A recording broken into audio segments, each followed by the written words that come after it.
처음에 공연할 때 인형으로 해주시는 거 너무 재밌었고, 그리고 제가 직접 인형으로 조정해서 하는 것도 너무 재밌었어요.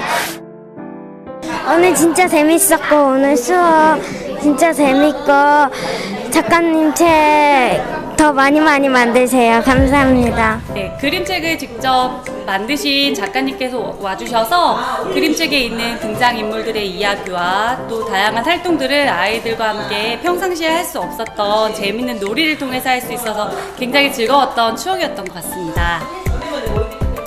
네, 제가 그림책으로 아이들과 이렇게 만나서 이 학교에서 그림책 인형극도 하고 또 아이들이 만들어 놓은 인형극도 보면서 너무 준비해 주시는 선생님도 너무 감사했고, 제가 또 같이 참여할 수 있어서 너무 영광이었고, 앞으로도 더 제가 참여할 수 있는 기회가 된다면 더 이제 제가 가지고 있는 그림책으로 수업을 더 참여를 하고 싶습니다.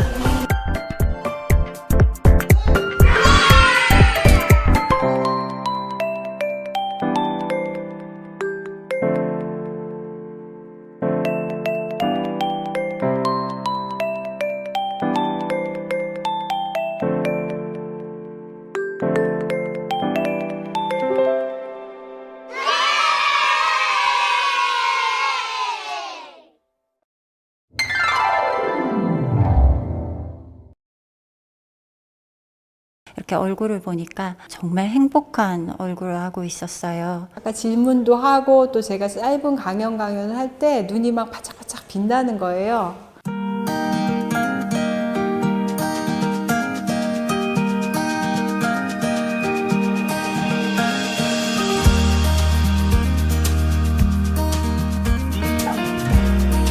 저자분들이 저희가 질문한 주제에 관해서 강의를 해주셨고, 그 강의를 듣고 저희가 여러 질문들을 하며 또 다시 시간을 보냈습니다.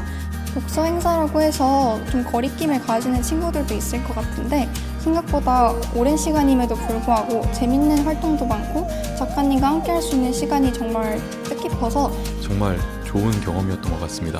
앞으로 또 이런 활동이 있다면 참여할 의향이 있습니다.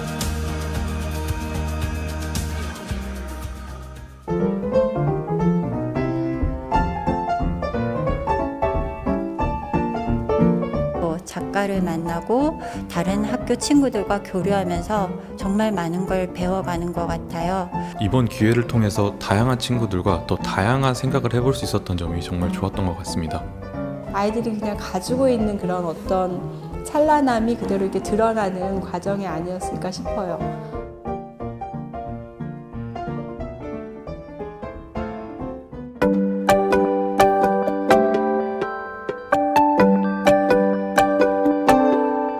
오늘 첫 시간은 작가님과 함께 자신이 고른 책에 대해서 여러 친구들과 이야기를 나눴습니다.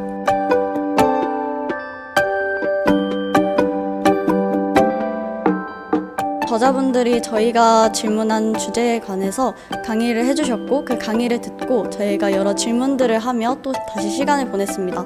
작가님과 함께 쉽게 만날 수 있는 기회가 아닌데도 불구하고 이렇게 만나서 여러 가지 이야기를 듣고 또 궁금한 점을 질문했던 게 정말 좋았고 뜻깊은 시간이었습니다.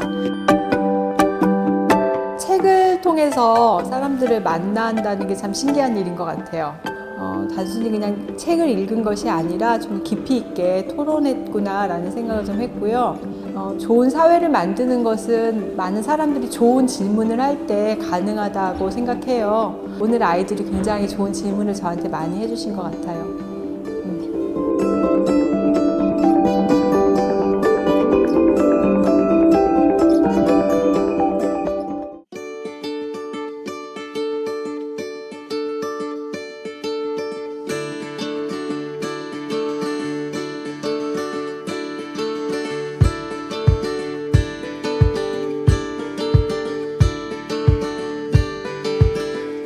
네, 이 토론광장이라는 것은 비경쟁 토론입니다. 서로의 말을 듣고 서로의 말을 잘 종합하여 새로운 질문을 만들어내는 것이 주된 활동인데요. 이 활동을 통해 많은 후배분들이 자신의 삶의 방향을 잘 정했으면 좋겠습니다. 그래서 경쟁의 상대가 아니라 함께하는 상대이고, 나라는 좋은 책을 한 줄 한 줄 새롭게 써주는 친구라는 것을 알았으면 좋겠다 하는 생각에 토론 방식도 가능한 다양하게 하시기 위해서 노력하신 흔적이 되게 많이 보이더라고요. 사실 책을 읽고 토론하자는 말은 많이 하지만 실제로 그렇게 하는 프로그램을 구상하고 실천하기 되게 어렵거든요. 그런 측면에서 굉장히 의미가 있고요. 또 왜 10회의 일은 중요한 행사인지 또 다시 한번 새삼 깨달았습니다.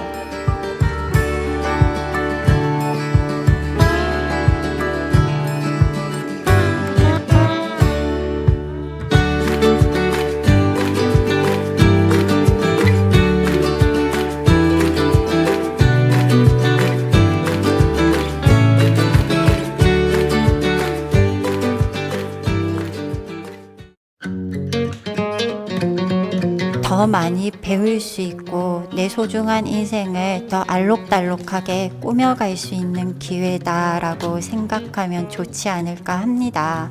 이때의 경험이 언젠가 살아가는데 큰 힘이 될 줄을 알고 있고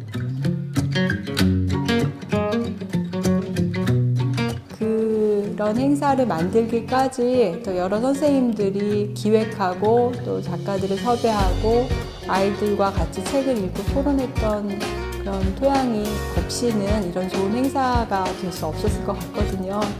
내년에도 더 크게 더 많은 아이들이 참여하는 활발한 행사가 되었으면 좋겠습니다.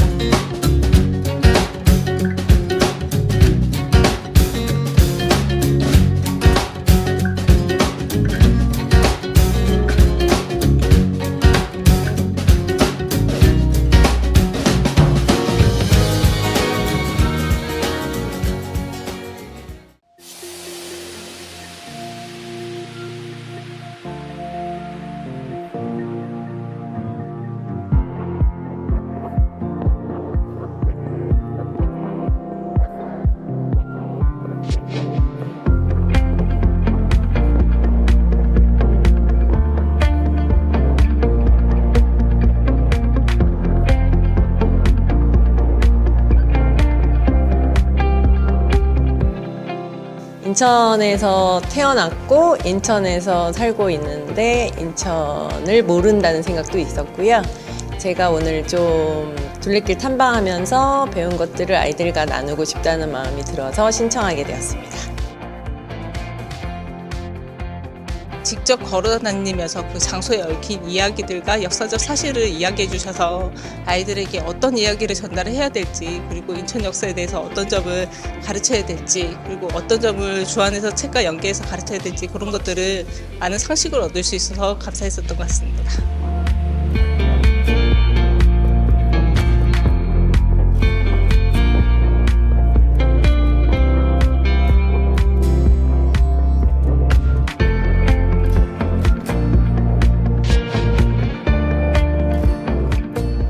다녔던 곳인데 그전에는 이제 잘 알지 못하고 다녔다면 오늘은 이제 관장님께서 너무나 상세하게 또 이제 설명을 해주시니까 그 설명하는 부분이 좋았고요. 이 인천 지역을 이민의 관점으로 또 봤을 때 다르게 볼 수 있다라는 것을 알게 되었습니다.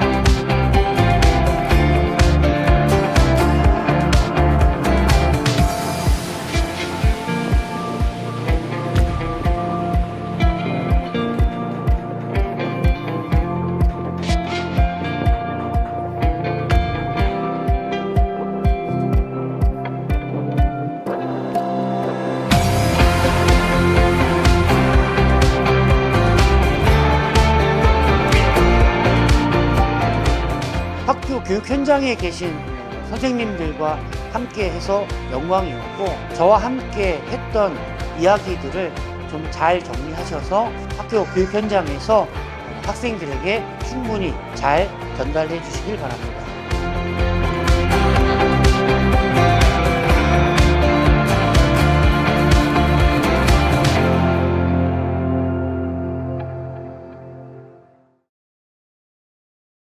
네, 안녕하십니까. 2023년 인천 독서 한마당 너독나독의 진행을 맡은 아나운서 방초록이라고 합니다. 네, 오늘 행사에 참석해 주신 여러분들에게 감사의 말씀을 드리며요. 오늘 행사는 1부와 2부로 나누어 진행이 됩니다.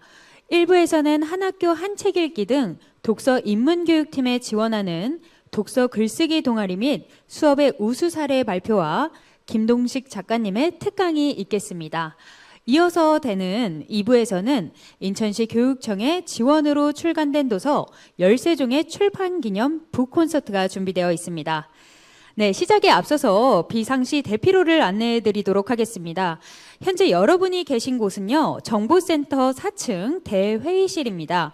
재난 및 화재 발생 시 우측 화면에 보이시는 총 2개의 비상구 쪽으로 질서 있게 이동하여 화물 승강기 좌측과 엘리베이터 우측에 위치한 계단을 이용해 직원의 안내에 따라 안전하게 대피해 주시기 바랍니다. 네, 또한 출입 및 퇴장 시 앞사람을 밀지 않도록 주의해 주시기 바랍니다.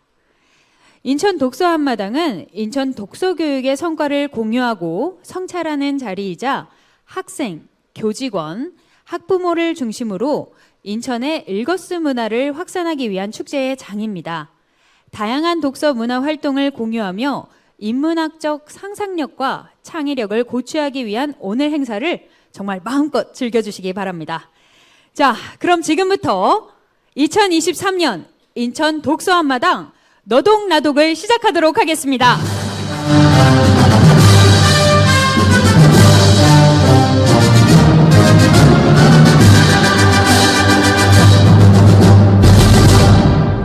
네, 먼저 인천광역시 교육청 도성훈 교육감님을 대신하여 학교 마을협력과 변종국 과장님의 인사 말씀이 있겠습니다.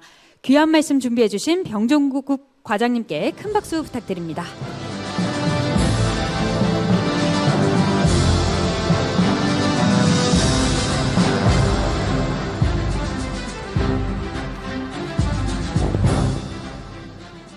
다시 한번 인사드리겠습니다.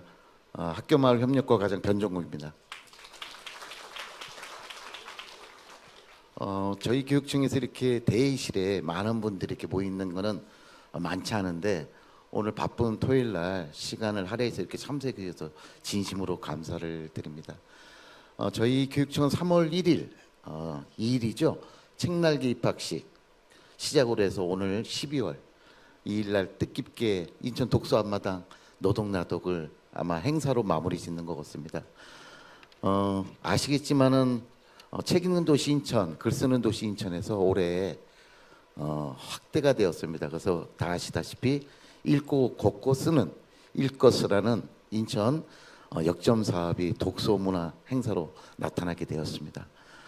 읽기라는 것은 자연스럽게 책을 읽으면서 지혜와 지식을 쌓고 그다음에 걷기를 통해서 사유하고 그다음에 신체적인 건강과 그다음에 생각하는 힘을 기르고 그다음에 쓰기는 자기 표현을 통해서 다른 사람과 소통하고 협력하고 연대하는 그러한 역점 사업입니다.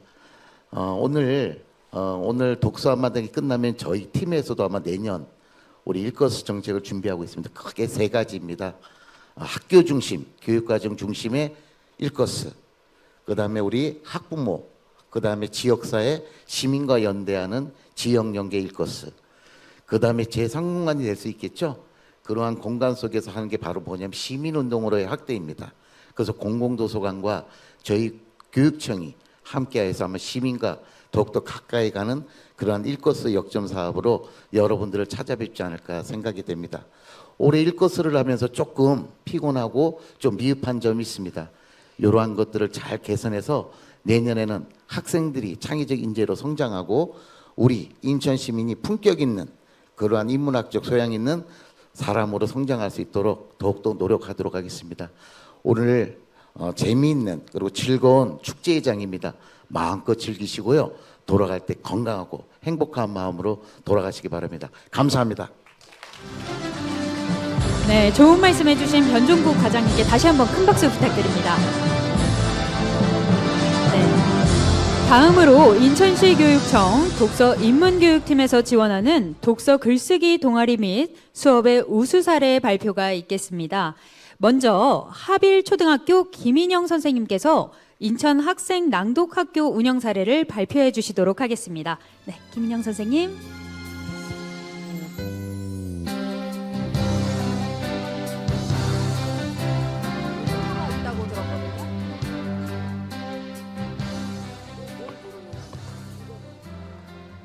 요거 누르면 넘어가나요? 네, 안녕하세요. 강화 하빌초등학교에서 근무하고 있는 사서교사 김인영이라고 합니다. 네, 제가 이제 발표 드릴 주요한 내용으로는 낭독학교가 있고요. 낭독학교 이외에도 제가 학교 도서관을 운영하면서 어떠한 행사를 하였는지 그 사례에 대해서 발표 드리도록 하겠습니다.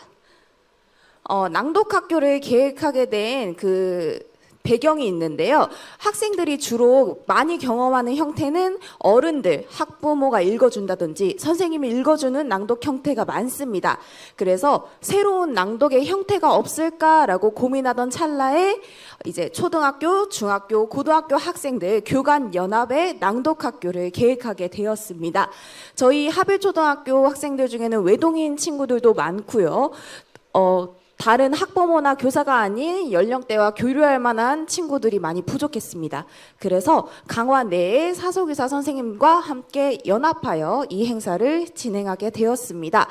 자, 참여한 학교로는 강화고, 강화여고, 강화여중, 하빌초 이렇게 4개의 학교가 연합해서 진행하게 되었고요. 사실 이 발표는 제가 대표로 말씀드리지만 김혜연 사서교사님, 여영재 사서교사님, 오유민 사서교사님도 함께 했었던 뜻깊은 행사였다는 점 말씀드립니다. 자, 먼저 강화고, 강화여고, 강화여중 사서교사 선생님들께서 애써주신 거는요. 아이들이 하빌초 친구들한테 그림책을 읽어줄 때 자신의 진로 분야와 관심 분야에 관련된 그림책을 선정할 수 있도록 해주셨고요. 이 학생들이 읽으면서 그 그림책을 스스로 내면화하고 우리 초등학교 학생들에게 읽어주기 위해 맞춤형 낭독법을 스스로 연습하는 시간을 가졌습니다. 네, 저는 하빌초등학교에서 이 행사가 잘 운영될 수 있도록 홍보와 참가자를 주로 모집하였고요. 강화고, 강화여고, 강화여중 학생들에게 직접 찾아가서 어떻게 하면 초등학생에게 좀 더 뜻깊은 그림책 낭독을 할 수 있는지 낭독 방법 및 사례를 강의하였습니다. 자, 이게 제가 강화고, 강화여고, 강화여중 학생들에게 낭독법을 이제 강의하는 사진인데요. 제가 제일 중점으로 두었던 거는 아이들이 그냥 그림책을 읽을 때 국어책 읽듯이 기분이 너무 좋아, 속상하다 이렇게 읽는 것이 아니라 감정을 실어서 읽는 법 등에 대해서 주로 교육을 하였습니다. 네, 그 다음에 이 낭독학교에 대해서 홍보를 하였는데요. 이 4개의 학교가 다 연합해서 진행을 하려다 보니까 가능한 시간이 토요일밖에 없었어요. 그래서 많은 학생들이 처음에는 학교에 오기 싫어서 이제 참여율이 저조하였는데 이런 가정통신문과 포스터 그리고 이런 초대장 등을 제작하여서 홍보를 해가지고 이제 많은 학생들이 참여할 수 있도록 유도하였습니다. 그래서 강화고, 강화여고, 강화여중, 하빌초 학생들이 이렇게 참여하여 총 37명이 참여하는 행사가 되었습니다. 자, 이 학생들이 한 공간에서 낭독을 할 시에 너무 소란스러울 수도 있고 각각의 실에서 운영하고 싶다고 이제 요청이 들어와서 저는 이제 학교 도서관 바로 옆에 있는 5학년 일반 교실 그리고 다목적실인 상상공작소 이렇게 3개의 장소로 분리해서 각각의 실에는 강화고, 강화여고, 강화여중 사서교사 선생님들이 상주에 계셨고요. 저는 순회 지도를 하면서 전체적으로 총괄 지도를 하였습니다. 자, 그 다음에 중고등학생들이 선정한 그림책을 제가 이렇게 카드로 만들었어요. 앞장에는 그 학생들이 읽어줄 책 표지를 싣고 뒷장에는 누가 읽어줄지 이름을 실어서 하빌초 학생들이 이렇게 카드를 보고 책을 읽고 싶은 책을 고릅니다. 그런 뒷장에 있는 이름을 보고 그 언니, 오빠, 형, 누나를 찾아가서 읽도록 하여 학생들이 조금 더 흥미를 유발하고 자기가 스스로 고른 책을 읽을 수 있도록 하였습니다. 자, 그 다음에 중고등학생들이 하빌초 친구들에게 읽어준 것에 대한 감사한 마음을 담아서 최고 낭독상이라는 상장을 제작하여서 여기에다가 직접 초등학생들이 이름과 자신의 이름을 작성하여서 전달하는 시간을 가졌습니다. 자, 행사는 먼저 9시 반부터 집결하여서 학생들에게 주의사항을 안내했고요.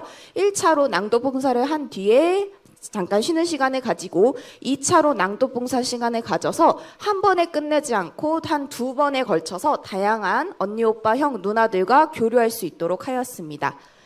동영상을 준비했는데요. 잠깐 보실까요? 학생들이 낭독한 내용입니다.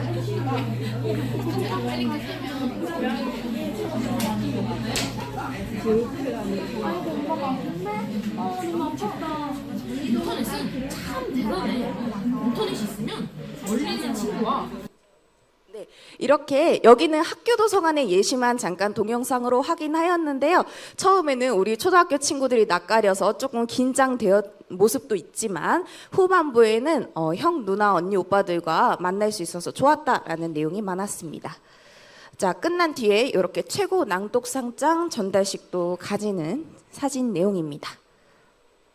네, 그래서 이 행사가 끝난 뒤에 하빌초 학생들에게 행사에 관련된 의견을 물었더니 언니, 누나, 오빠, 형이 없던 나였는데 이번에 이렇게 만나보니까 나도 형제자매가 생긴 것 같은 기분이라서 좋았다. 혹은 선생님이나 부모님이 아닌 다른 사람이 읽어주니까 굉장히 기분이 색달랐다. 명절 같은 기분이었다. 라고 긍정적인 답변을 해주었습니다. 중고등학생들에게 행사 후기 의견을 물으니 내가 관심 있는 진로와 관련된 분야의 그림책을 읽어주다 보니 내가 알고 있는 게 많아서 설명해주기 좋았다. 그리고 선생님이 꾸민 친구가 있었어요. 그 친구는 또 여기 하빌초 와서 직접 읽어주니까 내 진로에 대한 생각이 확실해져서 좋았다. 그림책을 준비하면서 나도 스스로 더 공부가 되어서 좋았다 등의 긍정적인 답변을 해주었습니다.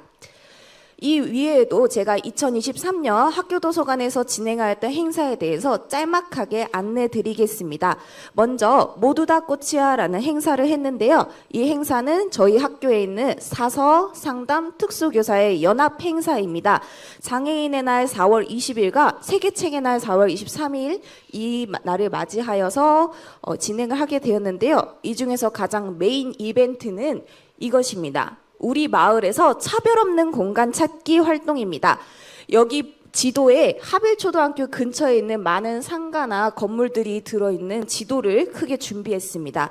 이거를 급식실 나오는 복도에다가 붙인 뒤에 여기에서 우리 마을에 차별 없는 공간을 찾아 포스트잇을 붙이면 간식과 상품을 주는 행사를 했었는데요.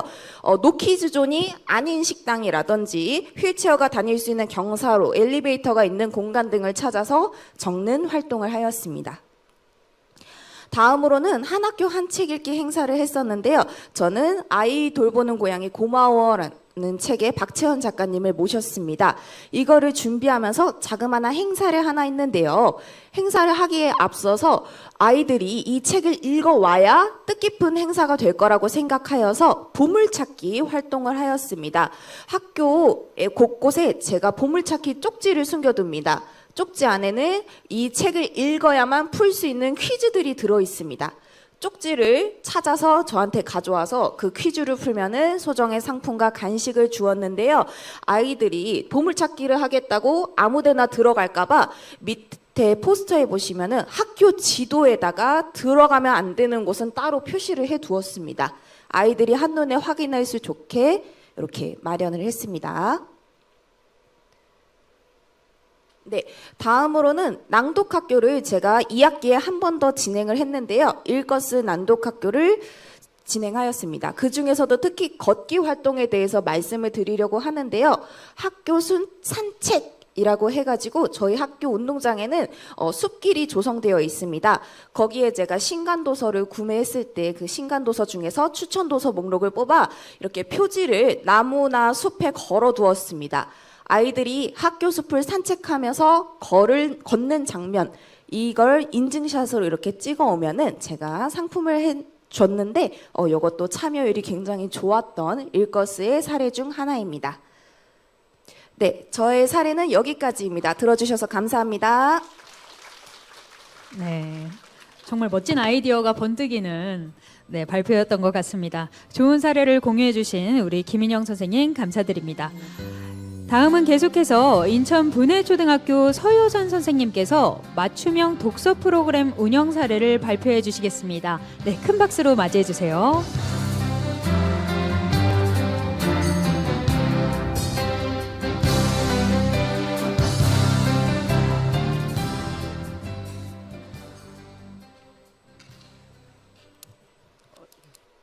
인차릴까요? 예, 안녕하십니까. 저는 인천 분해초등학교 사서교사는 아니고요. 저는 6학년 담임교사입니다.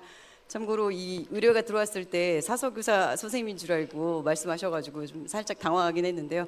여튼 저는 6학년 부장하면서 저희 6학년 친구들하고 저희 반 친구들 같이 했던 활동에 대한 소개를 해드리도록 하겠습니다. 맞춤형, 참고로 저희 인천시교육청 항상 독서 예산이 너무 훌륭해가지고요. 매년 지금쯤이면 이제 내년을 또 준비하시잖아요. 그래서 선생님들하고도 이런저런 공유 많이 하는데 이 예산이 계속 운영됐으면 좋겠다는 생각 굉장히 많이 우선 합니다. 왜 그런지는 지금부터 제 사례를 통해서 말씀드려보고 싶습니다. 네, 저희 반, 사실 우리 반이라고 하긴 했지만 기본으로는 학년도 같이 했다는 말씀도 드리면서 우리 반 친구들의 맞춤형 독서 프로그램을 어떻게 짤까 고민을 하다가 우선 크게 세 가지를 한번 생각해 봤었어요. 배우고 생각하고 실천할 수 있는 우리는 평생 독자라는 모토를 가지고 큰 3단계로 독서 프로그램을 진행했다는 말씀 드리고요.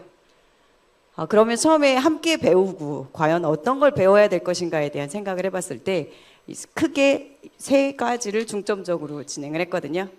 처음에는 하브르타 질문으로 만들어가는 독서의 즐거움, 즉 저희 국어 교육 과정에 보면 요즘에 책을 읽고 그러니까 내용을 보고 질문하는 게 굉장히 많거든요. 그래서 그 질문하는 내용들을 3단계로 하브르타 질문의 형태로 만들어서 아이들하고 이제 진행을 했는데 참고로 하브르타 질문이 어떤 건지 잠깐 소개드리면 3가지 구조로 되어 있거든요. 첫째는 사실 확인 질문이 주되어 있고 두 번째는 생각 질문에 대해서 나누고 네 번째는 적용 질문에 대한 이야기인데요. 사실 확인은 잘 아시다시피 내용에 대한 사실적인 내용, 진위를 알 수 있는 내용에 대해서 질문하는 내용이고요. 생각 질문은 굉장히 많습니다. 이해에 대한 거, 비교에 대한 거, 추론에 대한 이런 다양한 질문들을 하는 거고 세 번째는 저희가 저희 반 친구들이 이걸 일명 라면 질문이라고 하거든요. 왜 라면 질문이라고 하냐면 너라면 나라면 우리라면이라고 해서 이 적용 질문. 네가 이런 상황에서 어떻게 하고 싶어? 우리라면, 너라면 어떻게 하고 싶어? 아니면 나라면 어떻게 하고 싶어? 라고 해서 세 번째는 적용 질문인데요. 참고로 저희 반 친구들이 가장 좋아하는 질문이 라면 질문입니다. 너라면 어떻게 할 거야? 아니면 우리라면 어떻게 할까? 이렇게 생각하는 거, 상상하는 그런 일이었습니다. 자, 하브르타 질문을 통해서 이렇게 독서의 즐거움을 좀 만들어 가고요. 두 번째는 어떤 걸 아이들한테 가르치고 아이들이 꼭 배웠으면 좋을까라는 걸 생각했을 때 아이들이 문장 쓰기하고 단락 쓰기가 굉장히 부족하거든요. 그래서 집중적으로 단락 쓰기가 무엇인지에 대해서 단락은 하나의 중심 생각이고 단락은 되도록이면 첫 번째 문장을 중심 문장으로 써라. 구조에 대해서 항상 강조했던 걸 하고요. 세 번째는 저희가 아이들이 가장 많이 쓰는 글 중에 독서 감상문이 있거든요. 독서 감상문을 아이들한테 쓰라고 하면 어떻게 써야 될지 모르는 경우가 꽤 많아서 아예 4단락 정도의 주제들을 항상 제시를 했었어요. 첫 단락은 어떻게 쓰는 건지, 두 번째 단락인지. 여튼 이렇게 이 3가지 중점 사항에 대해서 배우게 하고 그럼 우리 과연 어떻게 이제 생각을 펼쳐나가 볼까? 보시면 첫 번째 한국 독서로 연구소와 좀 협업을 했습니다. 1학기 두 차시하고 2학기 두 차시로 한국 독서로 연구소에 있는 전문 강사님 초청해가지고요. 저희 6학년 친구들 다 같이 독서 토론을 좀 진행을 했었고요. 두 번째는 또 나만의 디지털북, 즉 북구도서관 지원으로 운영되는 나만의 디지털북 만들기에 대해서도 진행을 했고요. 세 번째는 저희 마을 연계 프로그램도 또 있었어요. 마을 연계 프로그램을 통해서 저희 네컷 만화, 그림책을 활용한 독서 토론을 역시 진행했었었고, 지금 저희가 다다음 주에 진행할 또 이제 따끈따끈한 프로그램인데요. 올해 또 하나 제기했던 게 문제제기식 독서 토론이 과연 무엇일까에 대해서 한번 심화 과정을 만들고 있고요. 2주 후에 진행되는 프로그램을 통해서 아마 결과를 제가 좀 확인해 볼 수 있을 것 같은데, 앞에 부분은 살짝 이제까지 했던 독서 토론에 대해서 좀 문제제기식 질문식으로만 갔다면, 마지막에 문제제기식 독서 토론은 토론 후에 글쓰기까지 연계하는 그런 과정으로 만들 예정입니다. 자, 그러면 이제 마지막으로 실천을 해야 되잖아요. 배웠고 생각도 했고 이제 실천할 수 있는 방법이 무엇일까에 대해서 고민을 했을 때, 저희는 독서 동아리를 저희 반에서 운영을 합니다. 참고로 아이들이 자기들이 원하는 친구들끼리, 원한다고 하니까 꼭 친한 친구들끼리만 한다고 생각하실지 모르겠는데, 그게 아니라 리더들을 우선 정하고요. 그 리더들 밑에 아이들이 어떤 리더랑 같이 독서 토론을 하고 싶은지에 대해서 순전히 1지망에 3지망까지 지원한 상태에서 독서 동아리가 운영이 되고요. 이 친구들이 모여서 어떤 책을 읽을 것인지에 대해서 정하는 과정도 거치고, 자발적으로 질문도 만들고 독서 활동도 이제 진행을 하는데요. 되게 놀라운 것 중에 하나는 질문만 할 것 같은데, 나중에 질문을 어떻게 나눌 것인지에 대한 방법까지도 아이들이 생각해내는 게 좀 많이 놀라웠었습니다.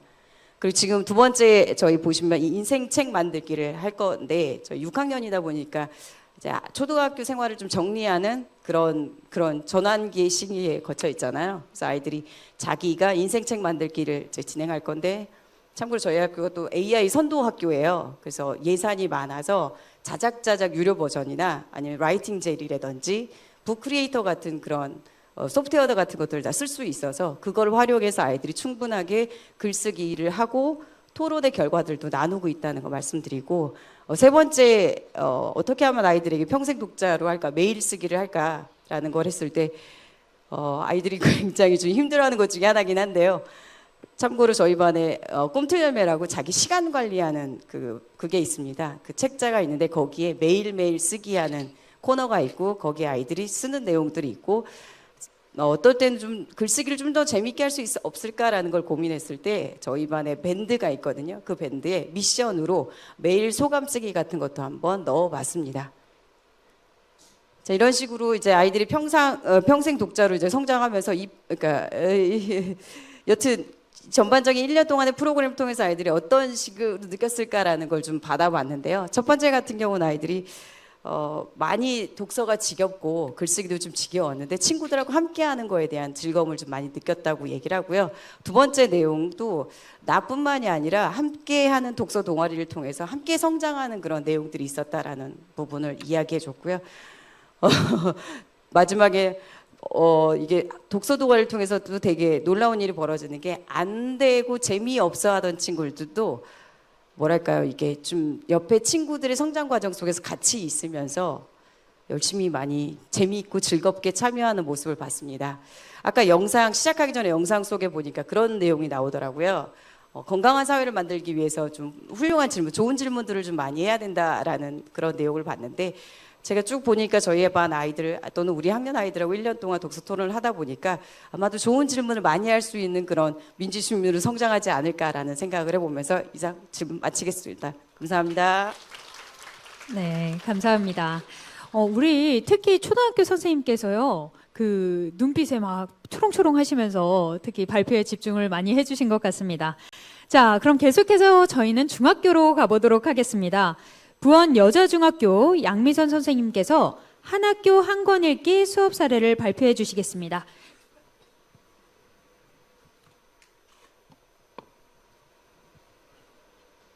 안녕하세요. 저는 부원여자중학교에 근무하고 있는 독서교육 담당 교사, 국어를 담당하고 있고요. 양미선이라고 합니다. 네, 저희는 한 학교 한 권 읽기 캠페인 사업으로 환경을 대주제로 해서 독서교육 사업을 진행했습니다. 일단 진행 전에 저 혹시 영상을 틀어주실 수 있을까요? 저희 학교의 모습인데요.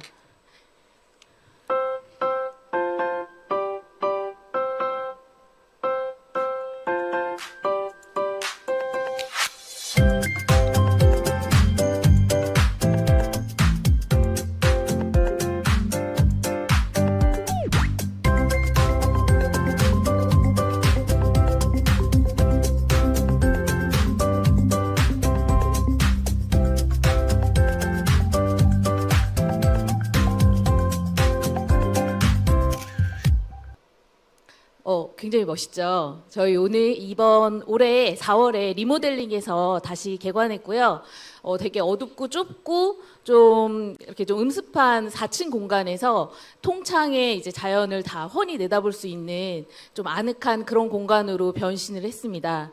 그러다 보니까 이제 처음에 만들 때도 도서관을 만들 때도 이런 빈백이라든가 뭐 좀 온돌 만화 서가라든가 뭐 이런 것들을 통해서 아이들이 자주 도서관에서 쉴 수 있는 공간이 됐으면 좋겠다 이런 마음으로 이제 리모델링을 시작하셨는데 그런 마음이 이제 아이들에게 와 닿았는지 아이들이 독서를 하는 아이들도 많이 있지만 이곳에서 쉬러 오는 아이들도 참 많더라고요. 그래서 어쨌든 도서관에 관심이 많은 친구들이 굉장히 많았고요. 그리고 저희 학교 아이들 특징이 너무 예쁘고 학습 분위기도 되게 잘 되어 있어서 저희가 부평역 근처에 위치하고 있는 여자 중학교인데 아이들이 굉장히 호응도 좋고 에너지도 넘치고 좀 긍정적이고 주체적인 아이들이 되게 많아서 저희가 사업을 할 때 굉장히 의미 있게 할 수가 있었습니다.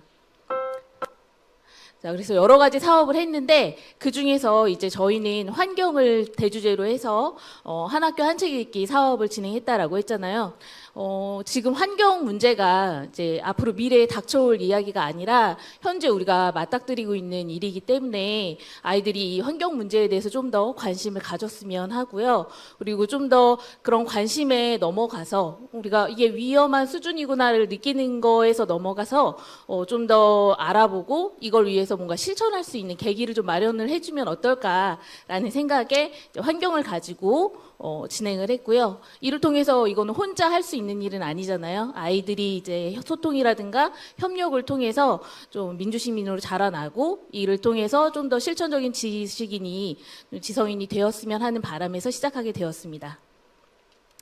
저희는 이제 뭐 유형은 이렇게 나눠놨지만 사실은 독서를 하고 독후 활동을 하고 이걸 삶 속에서 좀 연계할 수 있는 게 어떤 것들이 있을까 고민을 하고 이야기를 진행을 했고요. 그래서 제일 처음에 이제 아이들에게 8권의 책 중에서 한 권을 이제 고르라고 투표를 통해서 이제 책을 선정하는 작업을 시작을 했고요. 그래서 환경과 생태 좀 아는 10대라는 최원영 작가님의 책이 선정되었습니다. 제가 한 3년 정도 이제 체인지 메이커라는 수업을 자유학기 시간에 했었는데요. 그래서 그 체인지 메이커가 이제 나중에 좀 설명을 드리겠지만 뭔가 변화를 꿈꾸는 사람들이라고 해서 환경을 계속 대주제로 했기 때문에 지금 1, 2, 3학년 아이들이 이 환경과 생태라는 책에 조금 익숙해져 있었던 상태였어요. 그래서 이 책에 조금 더 관심이 많았던 것 같아요. 그래서 이 책에 대해서 이제 이 책을 읽고 나서 여러 가지 활동을 하기로 했었고요. 아이들이 이제 1학년 아이들은 책을 경험한 적이 없어서 저희 국어 교과 시간에 한 학기 한 권 읽기 시간에 이 책을 읽고 갈무리 수업도 하고 그 다음에 독서 퀴즈도 8개의 챕터로 되어 있어서 챕터당 한 문제씩 각자 독서 퀴즈를 내보도록 했었고요. 그리고 2, 3학년 학생들은 이제 책을 읽고 도서관에 방문해서 독서통장을 써가지고 오면은 부원 화폐라고 해서 달란트 형식의 이제 제가 만든 돈이에요. 진짜 돈을 줄 수가 없어서 달란트 형식의 돈을 주는 걸로 했습니다. 이 달란트는 나중에 언제 쓰이는지 알려드릴게요. 그리고 이거 외에 심화독서라고 해서 또 다른 환경 관련 책을 읽으면 또 달란트를 주는 형식으로 이제 읽기를 진행했습니다. 독후 활동으로는 이제 그 여러 가지 챕터에서 나온 뭐 문제들에 대해서 좀 더 정보를 조사를 해서 홍보지도 만들고 그리고 1학년 같은 경우에는 본인들이 만든 독서 퀴즈를 이제 도서부 친구들한테 다시 내라고 해서 쉬는 시간마다 지금 이렇게 와서 여기 보면은 독서 퀴즈를 맞추러 온 아이들이고요. 지금 이 친구가 들고 있는 파란색 색지가 부원 화폐라는 달란트입니다. 돈이에요. 이거를 맞추면 돈을 주고 맞추면 돈을 주고 이렇게 하는 그래서 이 아이들이 이제 이 달란트를 모으는 걸로 진행을 했고요. 그리고 국어 시간에 이제 독서 토론 활동이라고 해서 월드 카페를 진행을 했는데 챕터별로 관심 있는 주제를 선정한 친구들끼리 모여서 문제를 먼저 정합니다. 예를 들어서 뭐 플라스틱 문제에 관한 챕터를 읽었다. 근데 그게 관심이 있다라고 하면 그 친구들끼리 모여서 그래? 그러면은 이 플라스틱 문제를 어떻게 해결할 수 있을까? 어떻게 해결해야 할까 해서 먼저 토론을 하고 그다음에 호스트 한 명만 남고 게스트들은 모두 다른 조로 가서 다른 모둠의 주제를 가지고 거기에 해결 방안을 마련을 해주고 이런 식으로 해서 토론을 한 후에 여러 아이들의 의견을 받게 되잖아요. 그러면 그걸 가지고 이렇게 해결 방안을 마련해서 발표하는 형식으로 독서 토론 활동을 국어 시간에 진행을 했습니다. 그리고 마지막 독후 활동으로 그 책 챕터 내에서 이 구절은 우리 아이들이 친구들이 읽으면 내 행동에 좀 변화를 줄 수 있겠어. 이런 구절들이 있으면 그 구절을 예쁜 엽서에 써서 이렇게 전시하는 활동도 했습니다. 그리고 가장 중점을 둔 게 이렇게 삶에서 실천할 수 있는 활동을 하는 게 제일 중요하다라고 생각을 해서 그 활동을 시작을 했는데요. 체인지 메이커라는 수업을 제가 한다라고 했잖아요. 체인지 메이커는 뭐냐면 삶 속에서 문제를 발견을 해서 그 문제에 대해서 어떻게 하면 좋을까, 이걸 해결할 수 있을까, 해결 방안을 모색해보고 직접 그거를 실현해보는, 그리고 결과를 내보는 그런 활동입니다. 그냥 플라스틱 문제를 어떻게 해결하면 좋을까, 뭐 생산자 책임제도 뭐 아니면은 뭐 분리수거를 잘해야 돼, 이게 아니라 우리가 우리 반에서 일회용 플라스틱을 너무 많이 쓰는데 이거 어떻게 줄이면 되지? 그러면 줄일 수 있는 여러 가지 방법을 한번 생각해 보자. 뭐 여러 가지 뭐 공모전을 한다거나 인증 프로그램을 한다거나 아니면 음식물 쓰레기가 너무 많이 나오는데 이거 어떻게 하면 되지? 우리 급식을 그러면은 매일 다 먹은 식판을 찍어서 올리는 그런 인증을 한번 해볼까? 이런 식으로 직접적으로 실현할 수 있는 프로젝트를 만들어서 수업을 하는 거예요. 그래서 그런 수업을 통해서 아이들이 환경에 관한 것들, 우리 주변에서 겪을 수 있는 환경에 관한 문제들을 직접 살펴보고 이를 개선할 수 있는 여러 가지 방법들을 모색해보는 활동을 진행했습니다. 그래서 이 부분의 친구들은 아이들이 분리수거를 제대로 못해 아무데나 그냥 쓰레기를 버려, 이거 어떻게 하면 좋지? 라는 그런 질문들에 대해서 분리수거를 하는 방법을 잘 모르는 것 같다라는 원인을 파악해내고 분리수거 방법을 잘 할 수 있는 이런 홍보물을 만드는 공모전을 시행을 해서 이 친구들이 이제 응모를 해서 자기들끼리 상을 주고 그거를 곳곳 교실에다가 붙여서 분리수거를 잘 할 수 있도록 이렇게 만드는 그런 활동을 진행을 했거든요. 스스로 문제를 발견하고 해결해 가는 그런 과정을 배울 수 있어서 좋은 경험이었습니다. 그리고 환경인증 챌린지라고 해서 매일매일 15일 동안 환경을 위해서 한 일을 이렇게 인증 형식으로 하기도 하고요. 전자폐기물을 모아서 자원순환 센터로 보내기도 하고요. 그리고 아까 전에 그 부원 화폐라고 달란트를 모은다라고 했잖아요. 그걸 어디다 쓰냐면 플리마켓을 열었습니다. 1학기 때 이제 아이들한테 기부를 받아서 입지 않는 옷, 뭐 쓰지 않는 가방, 모자 이런 것들을 기부를 받아서 도서관에서 플리마켓을 열었고요. 요 달란트 모은 걸 가지고 이걸 살 수 있습니다. 그래서 아이들이 이걸 알고 열심히 그동안 모았던 거예요. 근데 이 기간이 별로 오래 걸리지 않았기 때문에 물건이 다 팔리고 아이들은 달란트가 또 남더라고요. 그러니까 선생님 이 달란트는 도대체 이제 언제 써야 되는 건가요? 라고 해서 2학기 때 한 번 더 진행을 했고요. 여러 가지 이벤트들, 도서관에서 기획한 프로그램들이 하면 상품을 주고 뭐 이런 구조라서 돈이 많이 들 수 있잖아요. 이럴 때 상품을 주지 않고 이렇게 달란트를 주면 예산도 좀 줄일 수 있고 아주 좋더라고요. 그래서 플리마켓을 통해서 이제 제로 웨이스트를 실현하는 활동도 진행을 했습니다. 뭐 여러 가지 활동을 했는데 저희 아이들이 되게 예쁘다라고 했잖아요. 그래서 저희 선생님들도 요 아이들을 위해서 뭐 재미있고 즐거운 활동, 의미 있는 활동을 한번 해보면 어떻겠냐라는 선생님들의 의견들이 모아져서 저희 다 자율 동아리 아이들을 데리고 1박 2일 캠프를 진행을 했습니다. 환경과 세계시민교육을 대주제로 진행을 했고요.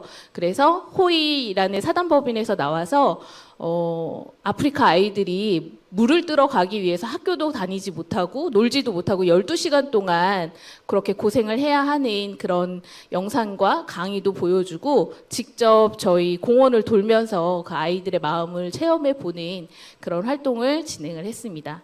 그래서 저희는 이렇게 환경에 관한 책을 읽고 삶 속에서 여러 가지 다양한 환경 관련 활동들을 연계해 보는 것들을 진행을 했고요. 굉장히 이 아이들을 통해서 여러 가지를 발견해가는 또 삶과의 연계 속에서 알미 행동으로 옮겨갈 수 있게끔 녹아들어가는 그런 실천하는 지성인이 됐구나라는 마음에 굉장히 기쁜 마음이었습니다. 그 외에도 제가 좋았던 프로그램 몇 가지만 소개를 하면 가족 독서 프로젝트라고 있는데 여기 보니까 학부모님들하고 친구들이 되게 많이 와 있더라고요. 그래서 책을 하나 정해서 가족과 함께 읽으면서 제가 7가지 미션을 줬거든요. 그래서 밥상머리 대화도 하고 같이 공원도 돌고 우리 마을도 돌아서 사진도 찍고 그다음에 손편지도 보내고 이런 식으로 책의 주제와 관련된 여러 가지 미션들을 했었는데 사실 우리 중고등학생이 되면 밤 늦게까지 학원 갔다 오고 그리고 들어가면 방문 닫고 들어가서 나오지 않고 부모님과 이렇게 대화할 시간이 부족하잖아요. 이럴 때 가정의 달 그때쯤에 하면 좋을 프로그램 같고요. 그리고 오디오북이라고 아침 독서를 사실 옛날부터 이제 진행을 해온 프로그램인데 아침 독서는 아이들이 아침에 와서 책을 읽기가 참 힘든데 그걸 어떻게 하면 좀 재미있게 할 수 있을까 하다가 이제 오디오북으로 아침 독서를 하면 어떨까라는 생각이 들었습니다. 그래서 아이들한테 에세이집, 짧은 에세이, 친구들한테 힘이 될 수 있을 만한 그런 에세이집 한 편씩을 골라서 낭송을 하게 하고 그리고 그 오디오북을 아침에 딱 2편씩만 들려줬는데 그러니까 아이들이 모두 다 독서를 하고 싶지 않아도 할 수 있게 되더라고요. 들리니까 어쩔 수 없이 들어야 되잖아요. 그래서 이것도 되게 의미 있는 시간이었던 것 같습니다. 시간이 괜찮을까요? 그러면 오디오북 잠깐만 틀어주시고 저는 마무리 짓도록 하겠습니다. 안녕하세요. 저는 3학년 8반 윤주원입니다. 오늘 제가 들려드릴 이야기는 나는 나로 살기로 했다 중 모든 사람과 잘 지내려 욕심내지 말 것입니다. 이웃 할머니가 친구네 집에 놀러와 다음에도 가끔 집에 놀러와도 되냐고 물었다. 거절을 잘 못하는 착한 친구는 그래도 된다고 했다. 그랬더니 그 다음에는 수상한 종교를 설파하는 손녀가 그 다음에는 손녀와 친구들이 불쑥 찾아왔다. 어딜 가나 친절한 사람을 난처하게 만드는 사람들이 있다. 그래서 때때로 친절의 브레이크를 걸어야 한다. 상대가 불편해할지라도 때론 나의 요구를 이야기해야 하고 거절을 해야 하며 단호하고 깐깐하게 굴기도 해야 한다. 물론 그게 쉬운 일은 아니라서 나 역시도 종종 고민을 한다. 상대에게 내가 계속 좋은 사람으로 남아도 될 것인가? 나의 불편함의 크기는 용인할 수 있는 정도인가? 그런데 만약 좋은 사람으로 남았을 때 자신이 감당해야 할 불편함과 손해가 크다면 기꺼이 깐깐한 사람이 되는 편이 낫다. 계산적인 사람이 되는 것과 자신의 정당한 몫을 지키는 건 전혀 다른 문제다. 게다가 내가 애써 지킬 만큼 상대가 좋은 사람이라면 나의 요구와 거절을 이해해 줄 것이고 나의 요구와 거절에 쉽게 빈정이 상하는 사람이라면 나도 그 관계를 지키려고 애써서 노력할 필요가 없다. 우리는 타인의 몫을 넘보지는 않아야겠지만 자신의 몫은 지켜야 한다. 그렇기에 모든 사람과 잘 지낼 수는 없다. 미안하지만 우리의 1순위는 언제나 우리 자신이다. 네, 양민선 선생님께 다시 한번 박수 부탁드립니다. 책 한 권으로 시작해서요, 참으로 다양한 생활 속 활동으로 이어간 점이 정말 무척이나 뜻깊습니다. 자, 마지막으로 고등학교 사례입니다. 강화고등학교의 김혜연 선생님께서 흥미로운 독서 생활 실험 프로젝트에 대해 발표해 주시도록 하겠습니다. 네, 박수 맞이해 주세요.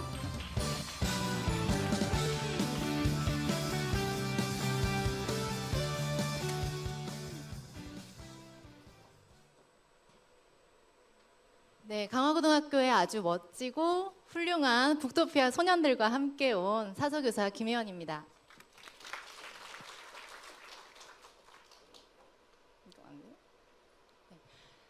독서 생활 실험이라는 용어는 일단 생활 실험실이라는 용어에서 가져왔어요. 이 생활 실험이라는 것은 사회 문제를 해결하기 위해서 과학 기술을 적용한 미국 MIT 대학에서 시작했던 건데요. 우리 인천교육청에서도 그동안 수년간 생활 입문 실험이라는 걸 많이 해왔고 도서관을 중심으로 저도 많이 참여는 해왔습니다. 그러나 올해 저희 학생들에게 이 독서 생활 실험 프로젝트를 제안을 했는데요. 이렇게 정의를 내려봤습니다. 독서하며 발견하거나 깨달은 것을 생활 속에 직접 적용하고 응용함으로써 증명하거나 발전시키는 실험이다. 네, 저희 학교에서 어떻게 보면 유일하게 해본 실험인데요. 진행 방법을 그 과정뿐만 아니라 발표하는 방식까지 안내를 함으로써 아이들이 그 계획하고 실천하고 또 그 결과 얻은 깨달은 점까지 서로 공유할 수 있도록 진행을 해봤습니다. 제가 먼저 실험했던 것들을 아이들에게 예시로 제시를 했는데요. 저는 이 라이온의 간식이라는 이 작품이 읽으면서 마음속에 계속 남아있었고 나도 뭔가 할 수 있겠다 하는 그런 생각이 많이 들었어요. 이 작품을 간단히 소개한다면 행복하게 삶을 마무리하도록 돕는 이 호스피스 요양원의 이야기입니다. 물론 그 작품 안에서 주요 인물이나 사례를 함께 소개해 주는 것도 아주 좋지만 이거는 선택적인 사항이고요.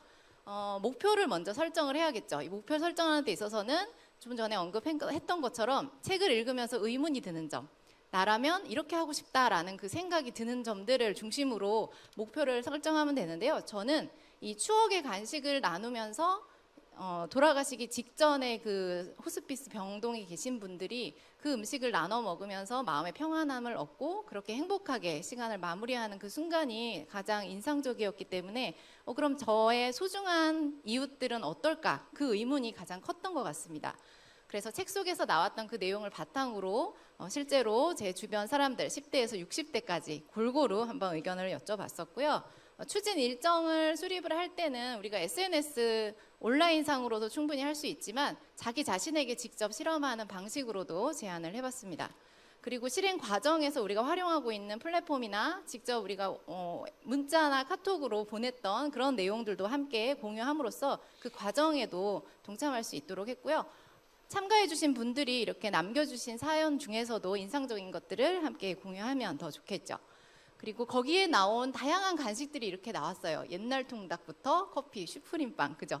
10대에서 60대 이상까지 다양한 실험을 해봤기 때문에 이런 다양성이 나왔는데요. 여기서만 끝내는 것이 아니라 참가하신 분들에게 설문 결과를 함으로써 제가 목표로 삼았던 것들이 실제 이루어졌는지 한 번 더 확인해보는 그 과정까지 마무리할 수 있게 했습니다.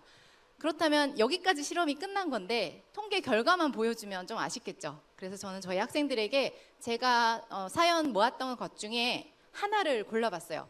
요리를 못하는 저로서는 아이들에게 뭔가를 만들어줄 수는 없었고요. 가장 쉽게 살 수 있는 몽쉘 카카오 생크림 케이크를 사서 이 사연을 내셨던 분의 의견을 나누고 함께 먹어보는 시간까지 가져봤는데요. 그렇다면 우리 실제 주인공들인 학생들은 어떤 의견을 냈을지 몇 가지 가져와 봤습니다. 정말 이 무대에 데리고 오고 싶은데요. 먼저 김호준 학생이에요. 카네기 인간관계론을 읽고 이 4가지 사항을 중심으로 실험을 했더라고요. 간단한 책 속의 실험 요소, 이 항목들은 똑같이 진행을 했고요. 솔직하고 진지하게 칭찬하라. 상대방이 원하는 것을 제시하라. 다른 사람에게 순수한 관심을 기울여라. 그리고 상대방의 이름을 기억하라. 우리가 이런 표현들을 많이 들어보긴 했지만 듣고 좋다 해볼까? 여기서 멈추는 인들이 되게 많잖아요. 그렇지만 이 학생은 이 4가지 항목을 자신의 실생활에 적용을 해봤더라고요. 물론 항목 중에는 실패한 항목도 있었지만 실패도 다 성공의 어머니가 되잖아요. 그죠? 실험 결과를 몇 가지만 소개를 해드린다면 교사가 수행평가를 낼 때 평가 기준이라는 걸 설정을 하는데 대부분의 학생들이 평가 기준을 깊이 생각하지 않는다는 걸 깨달은 거예요. 그래서 그걸 집중해서 수행을 했을 때 좋은 성적을 얻을 수 있었다. 그리고 처음 만나는 친구의 관심사와 상황에 먼저 반응을 보임으로써 낯선 환경에 온 학생이 김호준 학생이 친구들과 친하게 빠르게 친해질 수 있었다. 그리고 평소 인사를 받아주지 않은 선생님이 계셨다고 합니다. 근데 이름을 불러드리니 아주 환하게 받아주셨다. 그래서 이런 실제 적용해 본 그 결과를 이렇게 공유를 해줘서 박수를 많이 받았고요. 두 번째 학생은 이현강 학생입니다. 과학자를 꿈꾸는 학생인데 이 노벨상 강의 물리학상 편을 읽으면서 스스로 느낀 것 중에 하나는 이분들이 지적으로는 아주 우수한데 살짝 인성적인 부분이 조금 아쉽다. 그걸 느낀 것 같아요. 그러면 과학자를 꿈꾸는 이현강 학생 당연히 따뜻한 마음을 가진 과학자가 돼야겠죠. 그래서 자신의 주변 사람들에게 따뜻하게 인사하고 소통하는 그 언행을 실천해 봤다고 합니다. 스스로에게 적용해 본 그런 사례입니다. 그리고 해봤을 때 긍정적인 에너지가 삶에 또 좋은 영향을 주었다는 결과를 얻었고요. 또 한 친구는 김소아 학생인데요. 너 이런 심리 법칙 알아? 라는 책에 보면 다양한 심리 이론이 나오지만 그중에 귀인 이론에 집중해서 이 귀인 이론에 대한 이해를 스스로 하고 친구들에게 다양한 예시를 또 설명한 후에 한번 적용해보는 그런 시간을 가졌습니다. 그렇다면 이 학생은 결과가 어땠을까요? 우리가 귀인 이론에 대해서 적용한 사례를 바탕으로 자신의 언행을 좀 되돌아봤겠죠. 그래서 성찰하는 시간을 가지는 데 도움이 되었다. 그렇다면 이 외에도 많은 다른 학생들의 사연들이 있었지만 특별히 또 인상적인 것들이 있어서 두 가지만 추가로 소개를 한다면 AI가 인간에게 묻다라는 책을 읽고 우리 챗 GPT 많이 사용하잖아요. 학생들이 수행평가에도 그렇고 글을 쓸 때도 그렇고 그렇지만 이런 인공지능 기능이 발달했을 때 너무 의존하면 안 된다라는 걸 생각을 하고 실제 한번 비교를 해봤다는 거죠. 수행평가에 활용했을 때 그렇지 않았을 때 성적과의 상관도를 비교해봤고요. 자신의 글을 인공지능 챗 GPT를 사용했을 때와 그 전을 비교해봤다고 합니다. 아주 유의미한 결론을 얻었는데요. 디지털 리터러시 능력과 글쓰기 능력 향상으로 인공지능에 의존하지 말고 현명하게 고등학생이 스스로 실험하고 이런 결과를 얻었다는 것 자체가 저는 너무 의미가 있었다고 생각합니다. 마지막으로 나미와 자파점에 기적하면 떠오르는 단어가 있죠. 고민상담. 네, 그래서 이 학생이 이과 학생인데 이 책을 중심으로 실제로 주변 친구들에게 고민을 듣고 상담해 줌으로써 그 친구들이 편안한 삶을 살아갈 수 있도록 어떻게 보면 스트레스에 찌들어 있는 우리 고등학생들에게 좋은 도움을 준 그런 사례라고 생각이 됩니다. 저는 이 학생 발표가 끝나자마자 제가 그 당시에 갖고 있던 고민을 함께 나눴고요. 아주 속 시원하게 답을 해줘서 저도 문제 해결하는데 도움을 얻었습니다. 자, 그러면 제가 왜 독서 생활 실험이라는 걸 하게 됐을까요? 네, 사실 얼굴을 가리지 않으려고 했는데 좀 미안해서 살짝 가렸지만 훨씬 더 잘생긴 우리 친구들인데요. 이 아이들은 이렇게 약사부터 정보부안과 수학자, 항공우주 정말 다양한 꿈을 가진 학생들이에요. 우리 도서부 하면 옛날에 문예반이라고만 생각을 했지만 이제는 그렇지 않잖아요. 이 다양한 꿈을 가진 아이들의 공통 분모는 뭘까요? 책과 도서관을 사랑하는 아이들. 그럼 이 아이들이 이 책과 도서관을 사랑하는 마음에서 멈추면 안 된다는 생각이 들더라고요. 그래서 이 기본 하에 각자의 꿈을 향해서 나아갈 수 있는 방법을 조금 도와주고 싶다 하는 마음에 올해 처음으로 제안을 했던 건데 급하게 하다 보니 사실 엄청 제가 생각했던 기대했던 것만큼 진행되진 않았지만 그래도 조금은 도움이 되었으리라 생각합니다. 그래서 저는 이 독서 생활 실험이 저희 학교에서만 이렇게 일회성으로 마치지는 않았으면 좋겠어요. 여기 많은 초중고 선생님들이 오셨는데 학교 급별과 상관없이 이 독서 생활 실험을 한번 같이 해보는 그런 계기로 삼으시면 어떨까. 그래서 4가지 당위성을 소개하고 마무리하도록 하겠습니다. 창의적인 독후 활동이 중요하다. 우리 되게 많이 얘기하잖아요. 그런데 이제는 이 창의성이라는 걸 표현하는 독후 활동의 종류들이 너무나 진보해지고 있어요. 그래서 독서 생활 실험으로 한번 새롭게 길을 열어보시는 건 어떨까 이런 생각이 들고요. 진로와 연계해서 완전히 개인 맞춤형 독서가 가능합니다. 그리고 방금 소개해드린 내용들도 보면 자신의 진로와 관련된 것보다는 성찰 쪽으로 실험한 친구들이 조금 더 많아요. 그래서 이 시간도 사실 의미 있는 계기가 됩니다. 그리고 마지막으로 이 실험을 통해서 자신의 분야로 좀 더 깊이 나아갈 수 있기 때문에 심화 탐구 의지까지 가질 수 있기 때문입니다. 여러분들도 이 독서 생활 실험에 동참해 주시기를 바라는 마음으로 마무리하겠습니다. 감사합니다. 네, 감사합니다. 네, 책을 통해서 생활 속의 여러 문제를 발견하고 인문학적 실험을 통해 해결한다는 방식이 참으로 흥미로운데요. 특히 우리 선생님께서 학생들을 사랑하는 마음이 발표에도 막 묻어나는 것 같습니다. 자, 이제 1부의 마지막 순서인 작가 특강이 준비되어 있습니다. 여기 친구가 영혼 없이 와라고 했는데 네, 지켜보겠습니다. 네, 회색인간, 인생박물관 등 판매되는 책마다 아주 큰 화제를 몰고 오고 있죠. 네, 김동식 작가님을 무대 위로 모시겠습니다. 네, 큰 박수 부탁드립니다.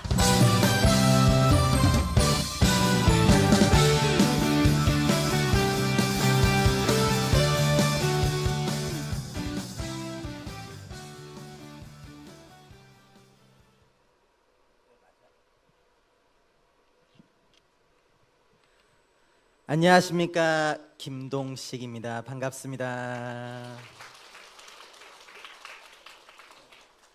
영광입니다. 사랑합니다.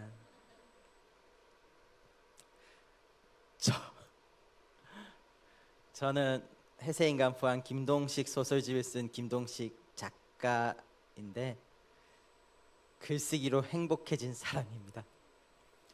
생각해보니까 제 인생에서 행복했던 일들이 다 글쓰기를 하면서 일어났더라고요. 그래서 여러분, 글을 쓰세요. 누구나 글을 쓸 수 있는 시대가 왔잖아요. 제가 바로 그 증거죠. 객관적으로 저는 사실 글쓰기를 할 수 없는 그런 인생을 살았던 사람인데 괜찮더라고요. 제가 글을 써도 요즘 시대는. 그래서 정말 행복해졌는데, 제가 왜 글을 쓸 수 없었던 사람이냐면 부산 출신인 저는 중학교 때 학교를 자퇴한 사람입니다. 학생 여러분, 자퇴하지 마세요. 큰 이유가 있었다기보다는 저희 집이 너무 가난했어요. 아버지도 안 계시고 산동네 쪽방에서 너무 가난해서 일찍 일을 이제 시작했던 사람이고, 저는 평생 일만 했던, 작가 되기 직전까지도 했던 일, 성수동 주물 공장에서 10년 넘게 일했던 공장 노동자였습니다. 그래서 공장에서 매일 똑같은 일을 반복하며 기계처럼 그렇게 살았던 사람인데, 사실 공장에서 저는 지퍼나 단추를 만드는 일을 했는데, 어떤 식이냐, 붕어빵 틀처럼 지퍼 단추 형 틀에 뜨거운 센물을 붓는 일을 제가 했거든요. 처음에 너무 무서웠죠. 기계 앞에 앉으면 바로 옆에 용광로가 있는데 열기가 엄청나요. 400도 500도였거든요. 옛날 터미네이터 죽었던. 근데 이걸 저한테 퍼서 부으라고 주방 국자를 줬거든요. 처음에. 뭐지? 500도 센 물을 국자로? 녹지 않아요? 물어봤는데 녹는다는 거예요. 왜 녹는 걸 줄까? 녹긴 녹는데 잘은 안 녹는다고 하더라고요. 제일 무서운 말이잖아요. 그래서 정말 덜덜 떨면서 했지만, 제가 하는 일이 매일 똑같은 단순 반복 작업이었어요. 수백 번씩 같은 행동을 하는, 그게 제 일이었거든요. 쌤을 퍼서 붓고 쌤을 퍼서 붓고. 매일 똑같은 걸 하니까 사람이 점점 익숙해지더라고요. 몇 달 지나니까 그냥 눈 감고 부어볼까? 하진 않았어요. 그러니까 몸이 저절로 움직이는 경지가 되었는데, 쉬워진다는 건 지겨워진다는 거예요. 제가 일하는 환경도 외로웠던 게, 저희 공장이 사실 직원이 5명밖에 안 되는 작은 공장이었거든요. 하지만 분위기는 진짜 좋았죠. 가족 같은 분위기. 왜냐하면 세 분이 진짜 가족이셨어요. 어쩔 수 없죠. 어쩔 수 없이 가족같이 좋은 분위기인데 대화가 불가능해요. 왜냐? 위험해서 흩어져서 일을 했던 거예요. 그럼 제가 일하는 환경은 어떻냐? 기계 앞에 앉아서 하루 종일 일어날 일 없고 칸막이로 막혀 있고 위험하다고. 그럼 전 그 칸막이 안에서 앞에 있는 시멘트 벽 보고 하루 종일 이러고 있는 거죠. 누구랑 대화도 못하고. 진짜 딱 이 표정으로. 매일매일 10년 동안 그랬던 거예요. 정말 지겹고 심심하잖아요. 그래서 저는 그 10년 동안 뭐를 했냐면은 앞에 있는 시멘트 벽을 보고 매일 망상을 했어요. 온갖 망상인데 뭐 슈퍼맨 되는 망상, 아이언맨 슈트 입고 일본까지 날아가서 야스쿠니 신사 초토화시키는, 북한까지 날아가서 김정은이랑 악수하고 조심해 경고하고 돌아오고, 아니 시간 여행해서 이순신 장군님께 기관총 드리고 수류탄 몇 박스 드리고, 장군님 핀 뽑아서 외놈들에게 던지세요. 잘못 던지면 큰일 나요. 이런 망상들을 했는데, 그런 망상을 할 수밖에 없었던 이유는 그 망상을 하는 순간엔 성수동 지하 주물 공장에 있던 제가 세상 밖으로 나가는 거예요. 망상을 하지 않으면 저의 현실은 그냥 지하와 시멘트 벽밖에 없어요. 망상을 해야지만 저는 이 세상 온갖 곳으로 나갈 수가 있는 거죠. 그래서 망상에 매달렸는데, 이렇게 매일 망상을 하다가 어느 날 정말 우연히 글쓰기와 만나게 된 거예요. 제가 정말 우연이었어요. 저는 사실은 평생 꿈이 없었거든요. 평생 꿈이 없는 데다가 약간 내향적인 극단적인 소심한 사람이라서, 지금 여러분과 눈을 마주치고 얘기를 하지만 옛날에는 땅만 봤어요. 그래서 정말 내향적이고 소심했던 사람이기 때문에 세상과 단절된 생활을 했었거든요. 꿈도 없고 세상과 단절된 생활을 하는 사람은 어떻게 되냐? 시간이 남아 돌아요. 퇴근하면 할 것도 없고. 그래서 저는 평생 시간 때우기 위해 재밌다는 것들을 다 했었는데 그것 중에 하나가 바로 인터넷에 올라오는 글을 읽는 게 있었던 겁니다. 글을 읽는 건 참 재밌는 일이잖아요. 그래서 인터넷 게시판에 올라오는 재밌는 소설을 보고 글을 읽고 했었는데 근데 그 게시판의 특징이 하나가 있었던 게 자기가 지은 창작 소설을 올리는 분들이 있었거든요. 근데 그분들이 올린 그 소설들을 보면 솔직히 이런 생각이 듭니다. 와, 진짜 아무나 글 쓰네. 저도 할 수 있는 곳인 거죠. 나도 할 수 있는 곳이라서 나도 한번 써볼까? 왜냐? 저의 망상들 중에는 영화 스토리가 많았습니다. 그래서 정말 우연히 별 생각 없이 아무나 쓸 수 있는 공간이니까 나도 한번 써보자는 생각으로 제가 태어나 처음으로 소설이라는 것, 글쓰기를 해보게 된 거예요. 쓸 때는 정말 몰랐지만 다 쓰고 제가 게시판에 못 올렸어요. 엉망진창이라서. 태어나 처음 쓴 글, 학력도 안 되고 정말 공장에서 일만 하던 사람이 쓴 글이니까 얼마나 형편이 없었겠어요. 딱 그거죠. 와, 진짜 아무나 글 쓰네. 그 아무나였던 거죠. 그래서 이거를 그냥은 못 올렸어요. 왜냐? 무관심이 두렵더라고요. 내 글을 아무도 보지 않을까 봐. 그 무관심이 두려워서 저는 이미 다 쓴 이야기를 절반으로 잘라서 절반만 먼저 올렸습니다. 그리고 마지막에 소심하게 한 줄을 추가했죠. 혹시 이 뒷내용 궁금하시면 댓글 달아주세요. 써드릴게요. 누가 궁금하다 댓글 달아줄 때까지 10초에 한 번씩 새로 고침했거든요. 1시간 내내 새로 고침해도 댓글 0. 역시 아무도 안 보나 포기할 때쯤에 한 분이 댓글을 달아주신 거예요. 그분이 달아주신 댓글, 다음 편 궁금해요. 근데 이 댓글이 너무 충격적이어서 너무 좋았던 거예요, 제가. 그러니까 이 댓글 보자마자 10초 만에 바로 다음 편 올려드렸거든요. 그랬더니 더 놀라운 것은 6분 정도가 댓글을 완결이 났기 때문에 재밌어요, 잘 봤어요, 감사합니다. 이 댓글들이 저는 너무 충격적이었던 게 평생 저는 사실 보람, 뿌듯함 이런 걸 느낀 적이 없었던 사람입니다. 공장에서 했던 제 모든 일, 전 꿈이 없었으니까 그건 그냥 월급 받기 위한 하는 일이었어요. 시키니까 하는 일이었어요. 제가 야근까지 해서 지퍼를 하루에 5만 개를 만들어도 보람이 없어요. 뿌듯하지가 않아요. 내가 만든 이 지퍼가 어디로 가서 누구에게 어떻게 쓰이는지 저는 모릅니다. 사실 관심도 없어요. 근데 글쓰기는 다르죠. 글쓰기는 놀라운 게 내가 쓴 글이 어디로 가서 누구에게 어떻게 쓰이는지가 보이는 거예요, 제 눈에. 그리고 그 반응이라는 게 기분이 좋으니까 충격적이었던 거예요.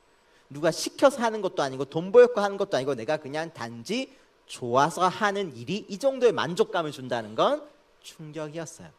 그래서 저는 그날 댓글에 그분들의 댓글에 중독돼서 글쓰기 시작된 거예요.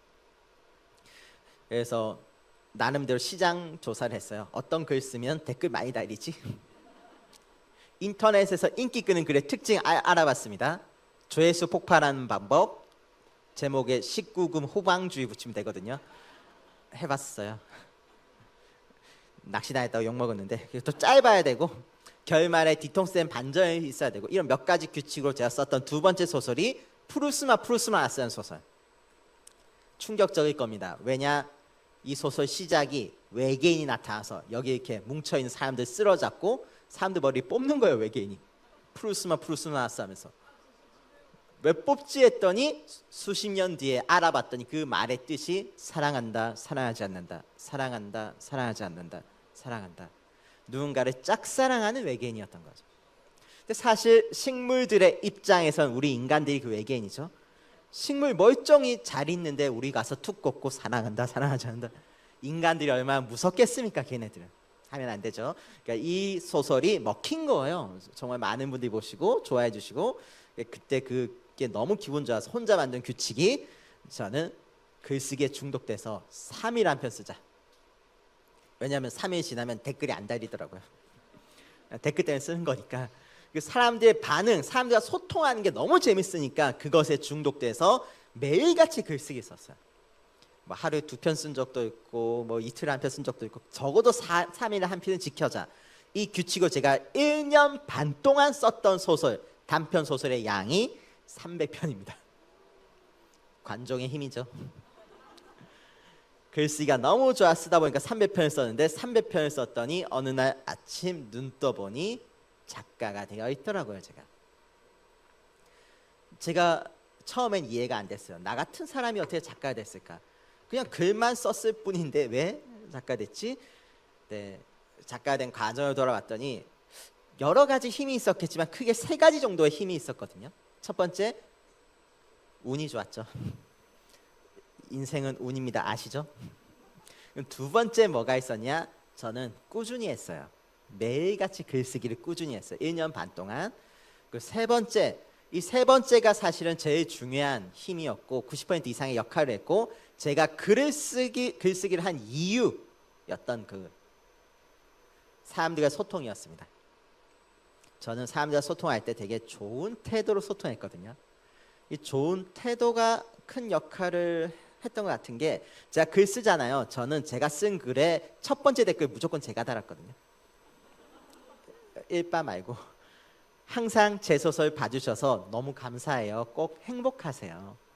그분들이 진짜 너무 감사했고 또 제 글에는 지적하는 댓글 많이 들어왔거든요. 저는 지적 댓글 들어오면 제일 먼저 드는 생각이 막 오타 났다고 할까? 하지만 오타라고 하기에는 제가 두더지를 두더쥐라고 썼거든요. 근데 두더쥐가 주인공 이름이라서 너무 많이 나온 거예요. 두더지 누가 봐도 오타가 아니잖아요. 그래서 저는 그냥 다 인정했어요. 아, 제가 몰라서 그랬어요. 다음 달 안 틀릴게요. 그러니까 좋은 태도로 그분들과 소통하고 그게 사실 제 글 목적이었기 때문에 즐겁게 소통했더니 신비한 현상이 일어나는 게 이분들이 저를 좋아해 주시는 거예요. 저에게 막 틀린 점을 자꾸 알려주려고 하시고 스승님이 되어주시고 저를 응원해 주시고 막 기회를 주려고 하시고 막 어떤 분은 저한테 계좌번호 알려달래요. 돈 넣어주겠다고. 안 알려줬어요. 그 사이트가 귓속말이 안 돼가지고. 막 어떤 분 글쓰기에 대한 모든 걸 개연성이 부족합니다. 작가님. 그럼 전 개연성이 뭐예요? 개연성 이런 겁니다. 또 다른 분 나와서 아니요 이런 거거든요. 둘이 싸우시고 알려주려고. 저 뒤에서 구경하다 이기신 분 말 듣고. 뭐 어떤 분은 여기 어느 공모전 열리고 있대요. 소설 공모전. 자꾸 저한테 참여하면은 이분들이 몰래 단체로 모여와서 조작해 보겠다고. 조작은 안 되죠.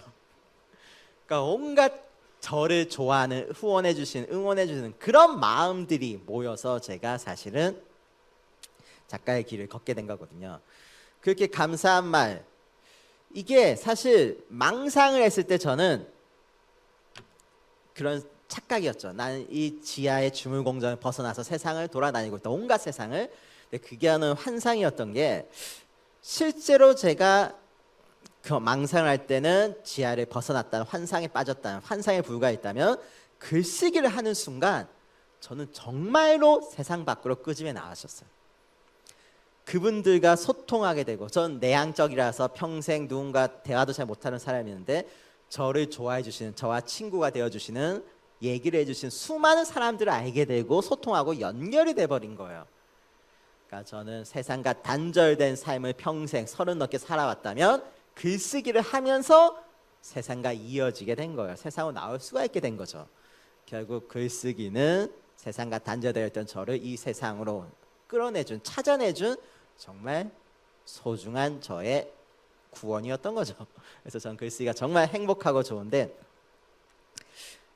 그분들의 힘으로 제가 온갖 세상과 만날 수 있었던 게 인터뷰라는 걸 하게 됐어요. 인터뷰라는 걸 하게 되고 잡지에 실리게 되고 또 출판사를 소개받게 됐어요. 그리고 실제로 그 김민섭 작가님이라고 계시거든요. 그분께서 저희 출판사에 연결해 주셨는데 제 소설을 출판사에서 보시더니 대표님이 그런 말씀을 하셨대요. 이런 작가가 어디에 숨어 있었죠? 당장 책 냅시다. 근데 이 얘기를 듣고 저는 너무 신기하잖아요. 출판사 대표님이 내 글을 안 내신다는 게 너무 신기하다가 그런 생각했거든요. 누구나 살면서 인생에 한 번쯤 이벤트 벌어지는구나. 내 인생에 이벤트가 벌어졌구나. 저는 받아들이고 나름대로 완벽한 출판 계획을 짰어요. 출판사인데 1000권쯤 만들어주지 않을까? 얄팍한 생각이지만 게시판에 그분들, 나를 응원했던 수많은 분들, 나 잘 되라고 했던 분들, 거짓말 아니었다면 이분들이 1000권 중에 500권쯤은 책임져야 하지 않나? 나머지 500권 내가 내 돈 털어서 사면은 1000권 완판되겠다. 뿌리면 되니까 완벽한 계획. 완벽한 계획 짰는데 갑자기 출판사 대표님이 다시 전화를 걸더니 이런 이야기가 300편 있으면 동시에 3권을 한 번에 내자고 하신 거예요. 2000부, 6000권을. 6000권 내 돈으로 못 사잖아요. 너무 많은데 왜 도박하지? 무조건 망할 건데 좀 부담스러운 상태로 출판사를 찾아갔거든요. 계약서 사인하러. 지하철 타고 출판사 가면서 나름대로 머릿속으로 출판사의 모습을 상상하면서 갔어요. TV에서 봤던 건물, 직원분들 일하신 그 모습. 근데 막상 도착해서 본 출판사의 모습이 상상했던 모습과 너무 달랐던 거예요. 규모가 너무 작았던 거죠. 학교 교실의 절반 크기? 너무 작은 출판사를 보자마자 가장 먼저 제가 들었던 생각, 이거 내 책 망하면 같이 망하겠는데? 하필 문 열자마자 보였던 거, 안 팔린 책들이 쌓여 있는 거예요. 그 순간 제 머릿속에 제 책 6000권 안 팔려서 산처럼 여기 쌓여 있고, 직원들 볼 때마다 욕하면서 지나가고, 이놈 때문에 우리 회사 망했어. 뻔히 미래가 보이기 시작하고 너무 부담스러운 거예요. 뭘 믿고 내 책을 6000권을 내자고 하셨을까? 망할 텐데, 휘청할 텐데. 너무 부담스러워서 저 그날 계약서 사인하는 내내 죄인처럼 고개 숙인 채로 묻는 말에만 네, 아니요, 네, 아니요, 네 이러고 사인하고 지원. 사실 그날 끝나고 대표님이 고기도 사주셨는데 2시간 동안 고개 숙인 채로 네, 아니요, 네, 맛있어요. 대화가 이어지질 않아요. 집에 오면서 드는 생각, 나는 이제 다시는 출판사 못 간다. 죄인 돼서 다시는 못 가고, 나 때문에 직원 몇 분 잘리고, 혹시 여기 망하면 나 출판사 하나 말아먹은 사람? 그렇게 계약서 사인했을 때가 2017년 9월, 그로부터 3개월 뒤 2017년 12월 27일 연말이죠. 연말에 제 책 3권 6000권이 세상에 나왔어요. 세상에 나왔는데 걱정했던 대로 3일 동안 한 권도 안 팔렸어요. 죄인이 된 거죠. 죄인이 된 마음으로 집에 조용히 있는데 출판사에서 전화가 오는 거예요. 작가님, 연말 송년회 할 거니까 나와요. 혼나겠구나 싶지만 안 갈 수가 없어서 도살장에 끌려가는 심정으로 갔는데, 가기 전에 제가 얄팍한 생각했죠. 그분도 500권 책임져야 된다.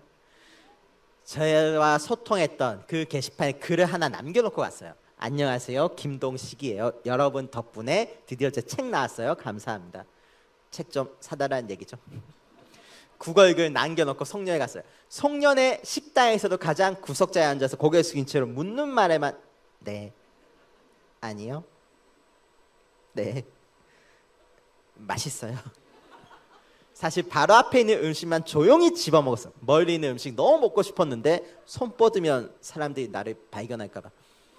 생선튀김 진짜 먹고 싶었는데 존재감 지우고 눈에 띄지 말고 조용히 있다 도망가야지 이 생각이었는데, 갑자기 출판사 분들이 스마트폰 하나를 돌려보시는 거예요. 뭘 저렇게 돌려보시지 하고 봤더니 게시판에 남기고 온 구걸글을 보고 있더라고요. 들켰죠. 들켰는데 그 글에 댓글들이 달렸는데, 어떤 댓글들이 달렸냐면, 여러분 예스24, 알라딘, 교보문고 인터넷 서점 아시죠? 그분들이 그 인터넷 서점에서 제 책 3권을 구매한 영수증을 찍어서 영수증 인증 릴레이를 하신 걸, 수백 명이. 이제 뭐라고 하시냐면, 그동안 작가님의 글을 공짜로 봤는데 돈 내고 볼 수 있어서 감사합니다. 저한테 오히려 감사하다면서 수백 명이 구매 인증 릴레이를 해주신 거예요. 제가 잘 되길 바란다던 저를 응원해 주셨던 그 모든 것들이 진심이었던 거죠. 저는 이게 너무 감동적이잖아요. 새 권은 절대 적은 돈이 아니거든요. 어떻게 많은 분들이 다 사주시지 인증까지 하시면서 감동적으로 좋아하고 있는데 출판사 분들도 돌려보시면서 좋아하시니까 점점 고개가 올라가고 머리 있는 생선 튀김 먹게 되고. 자, 죄인 돼서 다시는 못 갈 줄 알았다고 했는데 지금 귀인이 돼서 너무 자주 가요. 갈 때마다 환영해 주시고 버카로 맛있는 거 사주시는데, 왜냐? 영수증 인증 릴레이가 일어나고 4일 만에 6,000권이 다 팔렸어요. 저는 상상 못했어요. 내 글을 이렇게 많은 분들이 보셨다고. 처음 보는 분들, 심지어 제 책 사는 것에 그치는 게 아니고 본인이 잘 다니는 사이트, 카페, SNS 막 홍보 다니시는 거예요. 저 잘 되라고. 어떤 분은 스토리까지 지어서 홍보를 다니세요. 저도 보는 스토리. 막 새벽부터 고된 노동을 마치고 집에 돌아와 힘겹게 글을 쓴 작가, 책이 망하면 다시 공장으로 돌아가야 되는, 내가 기가 막힌 스토리를 하시니까 새로 지금 2세 일주일 만에 또 다 팔리고 3세 다 팔리고 4세, 5세. 저의 첫 번째 책 회세인간 98세를 찍었습니다. 엄청 잘 된 거죠. 이렇게 잘 된 과정을 돌아보면 세상은 참 따뜻하구나. 근데 제가 아까 3가지가 있었다고 했는데, 운과 꾸준함과 좋은 태도. 근데 사실 이 중에 제가 노력이라고 할 만한 것은, 노동이라고 할 만한 것은 꾸준히 쓴 거밖에 없는데, 이것도 혼자 힘은 아니었죠. 그 댓글 달아주시던, 저와 소통해 주셨던 그분들 덕분이잖아요. 공장에서 제가 지치고 힘들 때 스마트폰에서 댓글 보면 저도 모르게 제가 웃고 있어요. 이분들이 막 댓글로 작가님 천재 같아요. 작가님 베르나르 베르베르 같아요. 죄송합니다. 작가님을 어디 가둬놓고 글만 쓰게 하고 싶어요. 이런 댓글 보면 사람 기분 좋잖아요. 무섭지만. 작가님 때문에 지하철역 놓쳤어요. 책임져요. 내가 왜? 그러니까 즐겁고 재미있고 견딜 수 있으니까 꾸준히 쓰려고 쓴 게 아니고 쓸 수밖에 없었던 거예요. 저절로. 그분들이 원동력, 동기부여가 되어주신 거고, 사실 그분들이 저라는 사람의 인생을 끄집어내주시고 바꿔주시고 다 해주셨어요. 스승님 대화 하나하나 알려주셨고, 꾸준히 쓸 수 있는 힘 되어주시고, 구매 홍보 마케팅까지. 지금 생각해보면 저는 정말 운이 좋았나? 운이 좋았다? 시대를 잘 만난 거예요. 제가 운이라고 무형의 존재처럼 말했지만 사실 이야기를 들어보시면 사람들이잖아요. 사람들. 혼자 힘으로 잘 될 수가 없는 이 연결의 시대는 사람들의 힘으로 잘 될 수 있는 시대예요. 그럼 이 시대에서 내가 운을 내게 불러온다는 것은 어쩌면 사람들의 마음을 얻는다는 거죠. 소통한다는 거죠. 그럼 제가 어떻게 사람들의 마음을 얻었냐? 좋은 태도로 소통을 했어요. 꾸준히 성실한 모습을 보여줬던 게 그 수많은 분들이 보시기에 보기가 좋았던 겁니다. 제가 돈줄 낸다는 표현 아시죠? 돈으로 혼줄 내주겠다. 좋은 사람, 착한 사람, 선한 영향력을 행사하는 이런 사람들이 잘 됐으면 하고 바라는 분들이 지금 시대에 정말 많거든요. 좋은 태도, 꾸준히 성실한 모습 보여주는 건 나라는 사람의 가치를 올려주는, 기회를 주고 싶고 응원해주고 싶고 돈줄 내고 싶어주는 그런 사람 만들어주는. 그래서 아까 제가 얘기했던 운, 셋 중에 운, 우리가 흔히 운은 인간의 힘으로 어쩔 수 없다고 말하지만 꾸준함과 좋은 태도가 이 운을 좀 불러올 수 있는, 사람들의 마음을 얻을 수 있는 그런 시대가 지금 이 연결의 시대, 모두가 다 연결된 연결의 시대의 장점인 거거든요. 결국 저는 이 시대의 힘, 사람들의 마음의 힘을 통해서 인생이 바뀌고 행복해진 걸 경험했기 때문에 여러분에게도 좋은 태도로 항상 소통하고 꾸준히 하는 것을 되게 추천하는 편인데, 옛날 사진을 보니까 추억이. 그래서 그분들이 저렇게 저를 작가로 만들어주신 이후로도 깃발도 제작해주시고 팬미팅도 해주시고 정말 저를 늘 행복한 일들이 생기게 해주셨는데, 제가 생각했을 때 그럼 왜 글쓰기를 해야 되는가? 제 사례를 들어서 아시겠지만 글쓰기는 세상과 소통하는 가장 좋은 방법인 것 같아요. 지금처럼 연결된 시대, 특히 지금은 혼자 쓰는 시대가 더 이상은 아니죠. 함께 쓰는 시대잖아요. 함께 쓰는 이 연결의 사례에서는 입이 글쓰기고 귀가 글 읽기인 거예요. 그러니까 우린 이 시대를 함께 걷기 위해서 글을 쓰고 읽어야 하는 거죠. 제가 글쓰기를 통해서 세상에 말을 했고 저의 얘기를 했고 그걸 많은 분들이 들어주셨고 저를 세상 밖으로 끄집어내 주셨잖아요. 그래서 저는 이 시대에서 글쓰기가 정말 중요하고 앞으로 더 중요해지고 행복해지는 방법에 커다란 영향을 끼칠 것이라고 생각하셨기 때문에 제 인생의 모든 행복했던 일이 글쓰기를 통해서 왔던 것처럼 여러분도 글쓰기를 통해서 세상과 연결되시고 많은 분들과 소통하시면서 행복해지셨으면 좋겠습니다. 그래서 여러분이 글을 쓰셨으면 좋겠어요. 저도 썼으니까 행복하세요.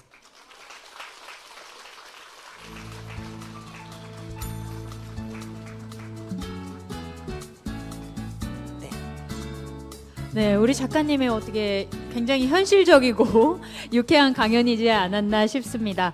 지금부터요, 딱 세 분에게만 기회를 드릴게요. 저희 작가님에게 무엇이든 여쭤봐도 될까요? 저는 무례한 질문이란 게 없는 사람입니다. 없습니다. 혹시 이때까지 우리... 질문에 답변을 못한 적이 없어요. 혹시 저기 맨 뒤에 분 계시고, 네, 먼저 어떻게 세 괜찮으실까요? 분밖에 없나요? 네, 딱 세 분만. 예. 강연을 일부러 일찍 끝냈는데. 잠시만요, 친구들. 네, 우선 제일 먼저 손을 들어주시면 5분까지 해드린다고 합니다. 감사합니다. 네, 질문해 주시기 바랍니다. 네, 마이크 가까이 대고 하시면 됩니다. 네. 김동식 작가님의 강연 너무 감명 깊게 잘 들었습니다. 저는 지난번에 김민석 작가님의 특강을 들으면서 그때 김동식 작가님에 대해서 좀 대략 알게 되었습니다. 그러면서 어떻게 주물공장에서 일하시면서 평소에 책을 읽으실 시간도 없었을 텐데 그렇게 갑자기 글을 쓰시게 되었는지 너무 궁금하고요. 그리고 글을 쓰시기 전까지의 작가님의 그 평소 독서량 그런 부분이 좀 궁금하고 글 쓰시면서도 독서를 평소에 많이 하셨는지 그런 점이 좀 궁금합니다. 네. 숨기고 싶었는데 숨길 수가 없게 됐군요. 작가 되기 직전까지 제가 평생 읽은 책이 10권이 안 됐습니다. 읽고 걷고 쓰는 모임에서 이런 얘기하면 안 되겠지만 책이 아니라 저는 그냥 텍스트를 즐겨봤던 것 같아요. 전 항상 인터넷에 오라는 글이나 그런 것을 매일매일 봤거든요. 사실 종이로 된 책은 편견이 있었어요. 제가 펼치면 잠올 것이다. 근데 지금은 편견이 깨졌죠. 책이 얼마나 재밌는지 알아요. 제 책도 재밌고요. 그래서 그 편견 때문에 종이로 된 책은 안 봤었지만 인터넷에 오라는 소설이나 사람들의 고민글이나 대화나 상담이나 이런 것들은 항상 봤어요. 흥미롭게 재밌으니까. 그래서 저는 텍스트는 늘 집에 가면 할 게 없으니까 늘 그 시간 동안 글을 봤던 것 같고요. 그 글을 쓰게 된 정확한 계기는 릴레이 소설이란 놀이가 있었어요. 게시판에서 한 편의 소설을 릴레이로 쓰는 거죠. 재밌게 놀이처럼. 굉장히 재밌는 놀이죠. 학교에서도 많이 하시는. 근데 이 릴레이 소설을 사람들이 하고 있으면 저도 이제 중간에 눈치 보다가 갑자기 끼어들어서 소설 속 주인공을 죽여버리고 지구를 멸망시키고 어차피 뒷사람이 책임지니까 깽판 치고 넘겨주는 게 너무 재밌는 거야. 뒷사람 너는 죽었어. 출생의 비밀 남매로 토스하고. 트롤 활동을 했죠. 네, 이거 하다 보면은 뭐가 느껴지냐면 좀 그렇긴 한데 가끔 뒷사람이 재미가 없는 거예요. 이어받은 뒷사람이 갑자기 재미없게 쓸 때 일부러 재미없게 쓰는 건가? 왜지? 왜 이렇게 쓰지? 답답해서 내가 뒷내용까지 다 써버리자는 생각을 어느 날 그냥 해버린 거죠. 그래서 정말 우연히 혼자 릴레이 소설 다 쓰기를 했을 뿐인데 그 첫 번째 글에 충격적인 6개의 댓글이 달리고 인생이 바뀐 겁니다. 네, 아니 여러분들 많이 읽지 않아도 우리 작가님처럼 훌륭하게 되실 수 있습니다. 글쓰기 읽기 중요합니다. 많이 읽으세요. 이왕이면 김동식 소설집.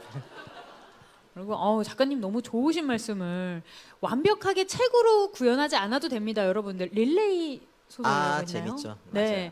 그렇게 한 문장 한 문장 써가시면서 더 이제 발전하시길 바라겠습니다. 어떻게 다음 질문으로 넘어가 볼까요? 네, 그럼요. 네, 작가님께서 한번. 저 학생은 예, 아까 영혼 없이 와라고 했던 그 와. 학생입니다. 예.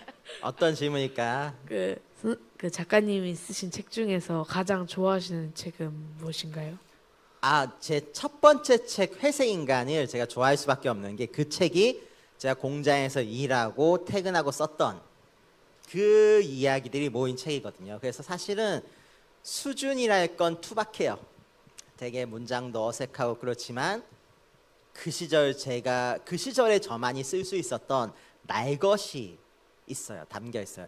지금의 저는 정제된 글만 나와서 그걸 못 쓰더라고요. 앞으로 내가 평생 쓸 수 없는 글이라는 생각이 드니까 더 애정할 수밖에 없게 되더라고요. 뭐 수준이 낮을지 몰라도 유치할지 몰라도 저는 그 글이 되게 좋아요. 회색인간. 날 것의 제 첫 글, 첫 책. 혹시 가장 기억에 남는 구절이 있으시다면? 회색인간에서 가장 기억에 남는 구절. 밑바닥까지 떨어진 인간들에게 문화와 예술은 사치다 라고 말하거든요. 하지만 이야기의 끝에선 달라요. 아무리 돌가루가 날리고 묻어도 사람들은 회색이 아니었다. 왜냐? 문화와 예술의 힘으로. 우리가 흔히 밑바닥까지 떨어진 인간들에게 문화, 예술, 노래, 너 그런 거 사치야.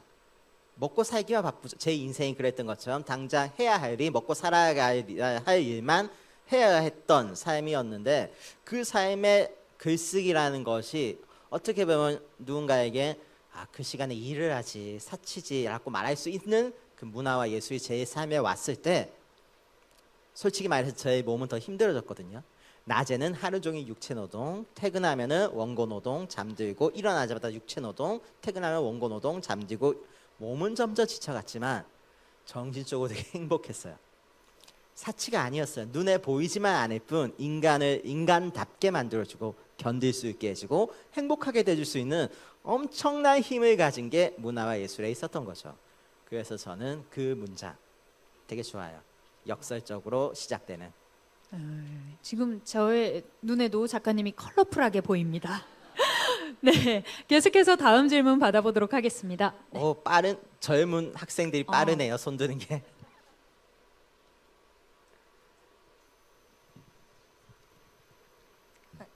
소설가를 꿈꾸고 있는 17살 학생입니다. 축하드려요.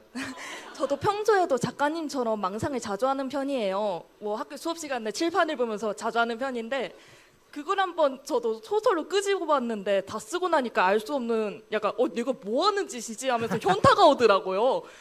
근데 그 소설가니까 또 그 망상을 글로 표현을 해야 할 텐데 이럴 때는 어떻게 극복해야 할까요? 망상을 글로 썼는데 다 쓰고 나니까 내가 뭘 한 거지 싶었다고요? 현타가 왔어요. 나는 수업 시간에. 근데 쓰는 동안 즐겁지 않았어요? 즐겁기는 했죠. 근데 남들에게 보여줘야 한다는 게 너무 쪽팔려가지고 그냥 지워버리거든요. 너무 부끄러워서. 네. 그럴 수 있는데 저는 그 지금 느꼈던 그 즐거움, 재미, 행복 있잖아요. 네. 그것보다 몇 배는 더 큰 행복을 느낄 수 있는 게 사람들이 내 글을 내가 즐긴 것처럼 즐겼을 때요. 나의 즐거움 느낀 부분에서 사람들이 똑같이 즐거움을 느끼잖아요. 그러면 내가 혼자 즐거웠던 것보다 몇 배는 더 즐거워요. 그러니까 공개하세요. 부끄럽더라도 내가 쓴 글을 친구, 처음엔 좀 무서우니까 좋은 말만 해줄 것 같은 친구에게 먼저 가족에게 조금씩 용기를 내서 공개를 하고 그분들이 이거 재밌다, 이 상상 귀엽다 이렇게 평가해 주는 것들, 나랑 똑같은 부분에서 똑같이 느꼈구나, 일치감을 느꼈을 때 굉장한 충만감이 느껴져요. 이거 실패할 때도 있어요. 나는 이 부분이 정말 느낌 있다고 생각했는데 그 부분이 그냥 아무도 언급 안 하고 지나갈 때 실망스럽거든요. 근데 반면 난 이 부분 정말 좋아하는 부분이고 이 부분에 난 울컥했어야 하는 부분이 그 부분에서 또 울컥한 걸 느끼잖아요. 그러면 어마어마한 만족감이 와요. 그렇기 때문에 글은 혼자 쓰는 것보다 함께 쓸 때 훨씬 더 좋은 즐거운 재미를 느낄 수 있기 때문에 또 앞으로 또 작가를 꿈꾸신다면 더욱더 함께 쓰셔야 돼요. 혼자 써서는 이제는 안 되는 시대가 왔어요. 특히 학생이 미래가 돼서 학생이 만약 혼자 쓰고 있으면은 사람들이 의심할 거예요. 이 사람 챗 GPT가 쓴 거 그대로 올리는 거 아니야? 그러니까 함께 쓰면서 실시간으로 내가 사람이라는 걸 증명해야 되는 시대가 올 수도 있기 때문에 함께 쓰는 그런 버릇이 들기를 추천합니다. 네. 무관심이든 뭐 이렇게 아무것도 안 하면 이루어지지 않으니까. 그렇죠? 맞아요. 또 혼자 쓰면은 내가 잘못된 방향으로 갔을 때 눈치 못 채요. 내가 잘못된 방향으로 갔을 때 누가 한 대 때려줘야 다시 정상으로 가거든요. 나는 원석이잖아요. 원석을 사람들이 때려서 깎아줘야 돼요. 그러니까 공개된 곳에서 글을 쓰세요. 네, 계속해서 질문 받아보도록 하겠습니다. 사회자분께서 한번 뽑아주시죠. 제가 한번 골라볼까요? 저기 중간에 계신 유학생분 세 번째 줄에 계신 분. 네. 세 번째 줄. 안녕하세요. 안녕하세요. 아까 그 글을 쓰는 노하우가 망상을 하는 거라고 하셨는데 MBTI S들은 어떻게 망상을 할 수 있을지 혹시 노하우를 좀 알려주실 수 있으실까요? 참고로 전 INTP N이긴 한데 S들은 어떻게 망상을 하는지 노하우를 알려달라고? 제가 S가 아닌데 어떻게 하지? 근데 제가 망상을 하는 방식, 메커니즘을 설명해 볼게요. 그 S이시니까 잘 이해하시겠죠? 저는 하나의 순간에 포착하고 어떤 식으로 망상하냐면 이게 진짜라고 믿어요. 과몰입한다고 하잖아요. 그 상황을 내가 진짜라면 진짜 여기 이게 현실에 있다면 하고 그렇게 생각하고 가정하고 어떤 일들이 일어날 수 있지 혹은 난 어떻게 해야 될지를 진지하게 고민하는 이게 제가 망상하는 방식이거든요. S 예를 들어 순간이동이라는 걸 생각하실 때 누군가 순간이동 평생 한 번쯤은 바로 학교까지 왔다 갔다 순간이동하고 쉬는 시간에 잠깐 집에 갔다 오고 순간이동 이런 상상 하잖아요. 이거를 진짜라고 생각하는 거죠. 그러면 어떤 식으로 과몰입을 해야 되냐? 순간이동 하다가 실수로 벽에 끼면 어쩌지? 죽지 않나? 순간이동 하면 지평자폭에는 어떻게 고정하는 거지? 아니, 순간이동 했다가 높은 데서 나타나서 추락하는 일 없나? 아니면 내가 그냥 순간이동 할 수 있다고 아무 이유 없이 뭔가 나에게 순간이동을 준 어떤 힘이 있지 않을까? 혹은 내가 그냥 순간이동 할 수 있는 거 아니야? 규칙이 있다면 어떨까? 내가 순간이동 했을 때 나타난 자리에서 10초 안에 누군가의 뒤통수를 때려야지만 내가 소멸하지 않는다? 그러니까 이런 식으로 진짜 내게 일어나고 이게 현실에 있는 일이라면은 어떤 것들이 있을까? 어떤 규칙이 생길까? 어떤 조건이 생길까? 이런 것들을 궁리하기 시작하면은 즐거운 망상이 즐거운 이야기가 되는 망상이 되거든요. 그냥 흘러가는 망상이 아니라, 그러니까 본인께서도 뭔가 망상하기가 힘들다면은 어떤 망상거리 하나를 잡고 이게 실제 현실에서 일어난다면, 물론 현실감이 안 느껴지시겠지만 S의 입장에서 현실이라고 나에게 체면을 걸어서 그럼 S니까 더 잘할 수도 있어요. 말도 안 되는 부분들을 보일 거 아니에요. 제 눈에 보이는 그 말도 안 되는 부분들이 어떻게 하면 이게 합리적으로 말이 되도록 할까를 설정해 보는 거죠. 사실은 과학자가 어떤 입자를 실험하다가 잘못돼가지고 순간이동하는 그게 나오고 막 이런 식으로 더 어쩌면 유리할 수도 있으니까 그런 식으로 상상의 시작점을 잡아보셨으면 좋겠어요. 그거에 진짜라는 걸 일단 난 안 믿어가 아니라 믿는다 치고 고민하자 이 자세로. 네, 저도 사실 파워 S거든요. 아하. 그래서 사실 그 순간 이동에서부터 회로가 멈춰 있어요. 저는 왜 순간 이동을 어떻게 하지? 거기서부터 멈춰 있는데 저도 만약에 뭐뭐라면 이렇게 하면서 점점 망상을 늘려가 보도록 하겠습니다. 그럼 안 하실 것 같긴 한데. 아, 예. 파이팅입니다. 화이팅. 예, 해보겠습니다. 예, S분들 열심히 망상하도록 예, 화이팅입니다. S분들 굳이 제 책 안 보셔도 돼요. 아 근데 여러분들이 네. 굉장히 많으신 분들이 작가님의 망상에 굉장히 꽂혀 있는 것 같아요. 감사합니다. 예. 아 어떻게 그 능력 저도 갖고 싶네요. 할 수 있어요. 할 수 있어요. 여러분 할 수 있습니다. 네, 이제 어느덧 마지막 질문을 받을 차례인데요.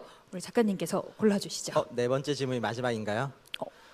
일어나기까지 했단 말이야? 일어나는 학생, 예, 저기 거의 찬양하는 수준으로 예. 저런 열정. 안녕하세요. 저는 이제 작가님의 책을 회색인간으로 입문한 지 한 달 정도 되는 학생입니다. 고마워요.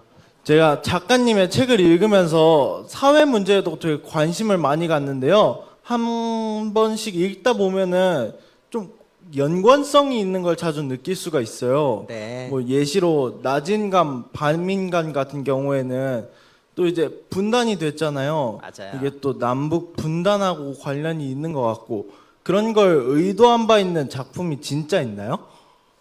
그 정확합니다. 그 의도한 그 사건들이 거기 있는 사건들이죠. 남북 관계가 그 글을 쓰던 당시에 되게 많이 뉴스로 나왔었기 때문에 거기서부터 제가 소재를 찾고 사실상 이제 미워할 이유가 있어서라기보단 미워하는 게 유리해서 미워하고 있나? 막 이런 생각도 하게 되다 보니까 그렇게 쓰게 되는 이야기들.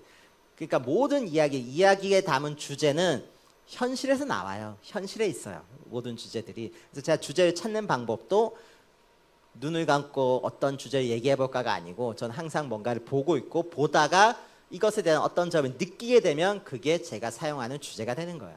뉴스를 보고 느끼든 누군가 얘기를 듣고 아니면 인터넷에 올라오는 화제가 되는 어떤 사건을 보고 그래서 학생분들이 아니 본인께서 보시면서 이것 그것 생각나고 이것 그것 생각나고 한다면 높은 확률로 그게 맞을 겁니다. 좋아요. 재밌게 봐줘서 고마워요. 네, 혹시 저희 끝으로 하실 말씀이 있으실까요? 끝으로 할 말. 저는 읽고 걷고 쓰기 중에 걷기만 안 하고 있거든요. 그래서 오늘 아까 처음 시작하면서 나오는 취지를 보고 걷는 게 되게 중요하구나라는 생각 들어서 이제 앞으로는 걷기까지 해서 100%를 완성해 보려고 하는데 쉽지 않겠죠? 여러분도 읽고 걷고 쓰기 모두 되게 중요하고 재밌는 그리고 인생을 행복하게 해주는 것이기 때문에 꼭 그런 삶을 사셨으면 좋겠습니다. 저와 함께 저도 그렇게 살겠습니다. 읽고 걷고 쓰세요. 네, 오늘 열정적으로 강의해주신 우리 김동식 작가님께 다시 한번 큰 박수 부탁드립니다. 네, 감사합니다. 네, 이상으로 1부 행사는 마치고요. 저희 10분간만 쉬는 시간을 갖도록 하겠습니다. 쉬는 시간 동안